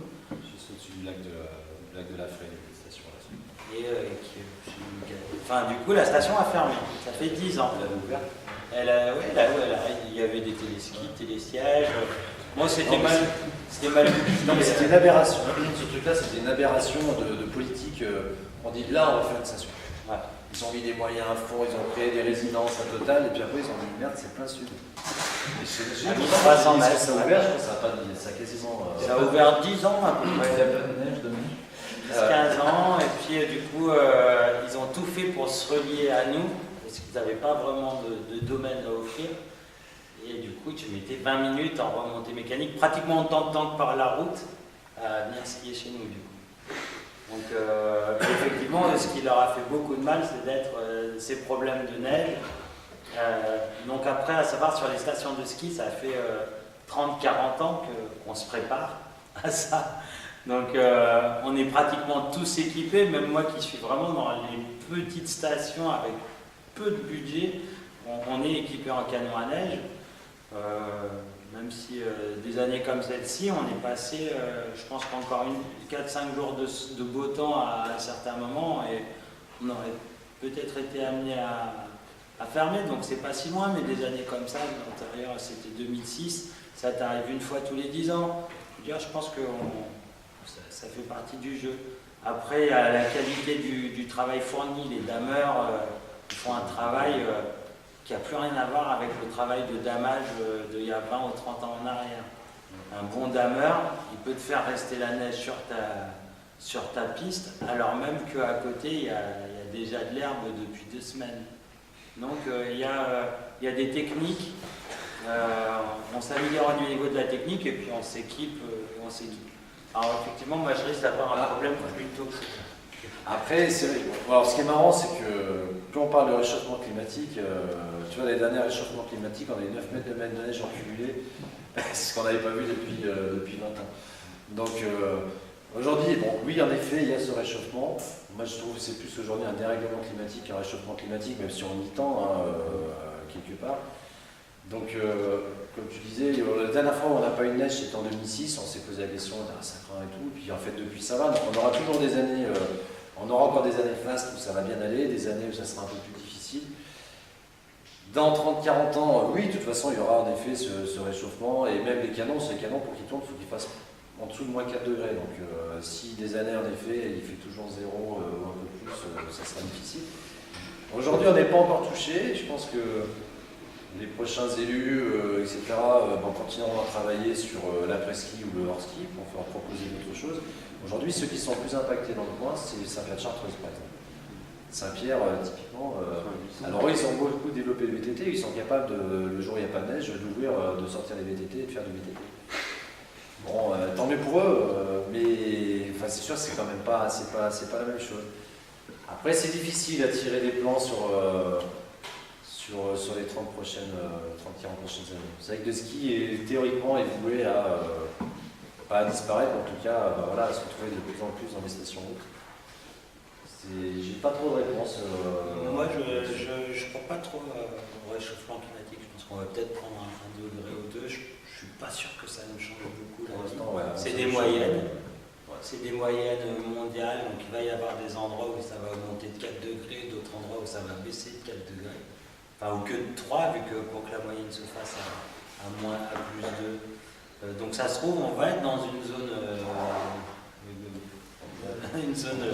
de confinement glaciaire.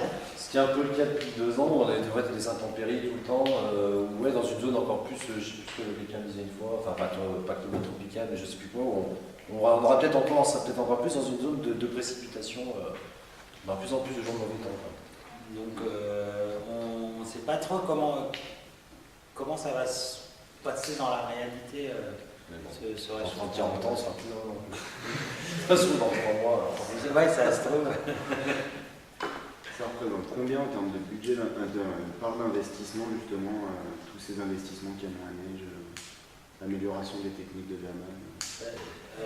Cette année en France, c'était 300 millions d'euros d'investissement. Alors ça, c'est le chiffre de Domaine Skiable de France. C'est anciennement le syndicat des téléphériques français. C'est un syndicat qui a été inventé en 1930, qui a été créé en 1938. Au Magalski, il avait sorti le premier tiers-fesse en 1936. Donc vraiment, c'était vraiment le début. Et voilà, 300 millions d'euros l'an dernier. Nous, Chamboul, ce que j'ai dit tout à l'heure, je crois qu'on a investi en 6 ans 17 millions d'euros. Donc un télécabine qui a dû nous coûter 12 millions d'euros. Une rénovation d'un appareil qui, plutôt que le changer, a été modifié au niveau des moteurs et tout, qui avait dû coûter dans les 1,5 million, au lieu de 8 s'il a fallu refaire. Cette année, un nouveau téléski et un tapis couvert. Je crois que ça a été 1 million d'euros encore.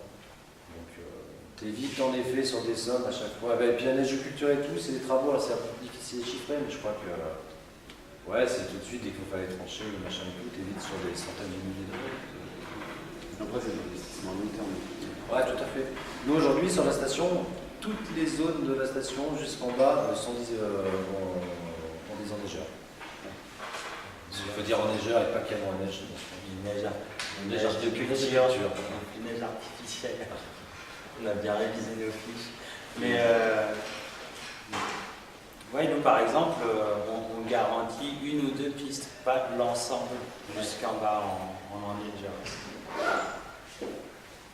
Et qu'est-ce qui aujourd'hui pousse les autorités françaises? Parce que j'avais entendu parler de certains adjuvants qui sont utilisés aux États-Unis pour pouvoir faire de la neige justement artificielle à entre -4 et 0.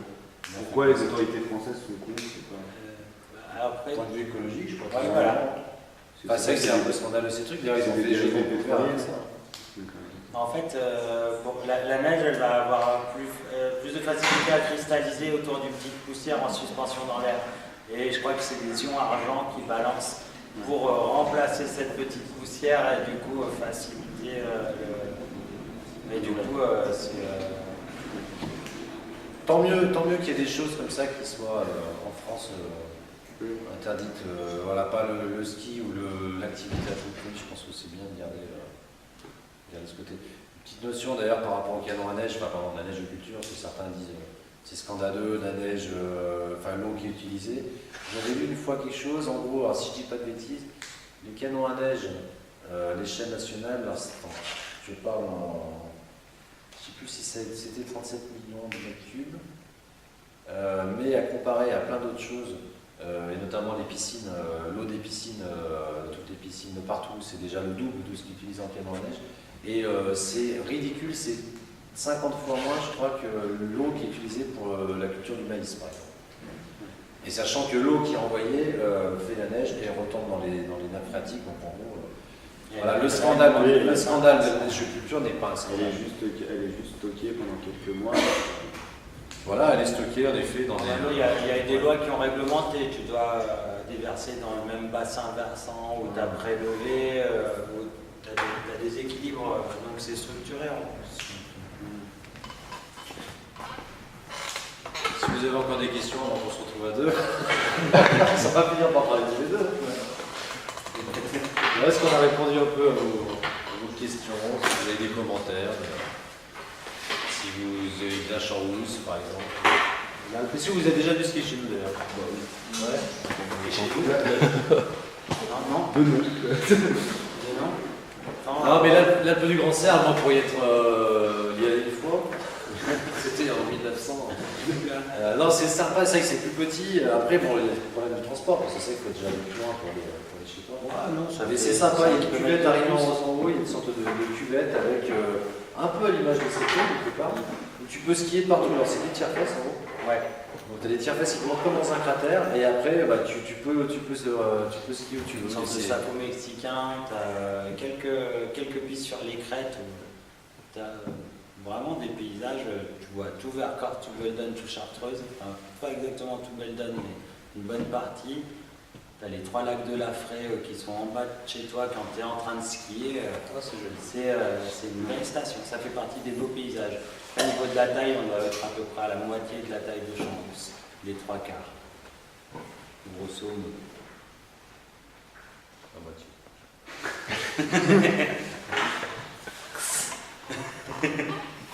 On a perdu les organisateurs, c'est les a gonflés, c'est parti. Non, ils sont Ok, bon, bien, pas de Merci de votre questions. attention. Merci à vous.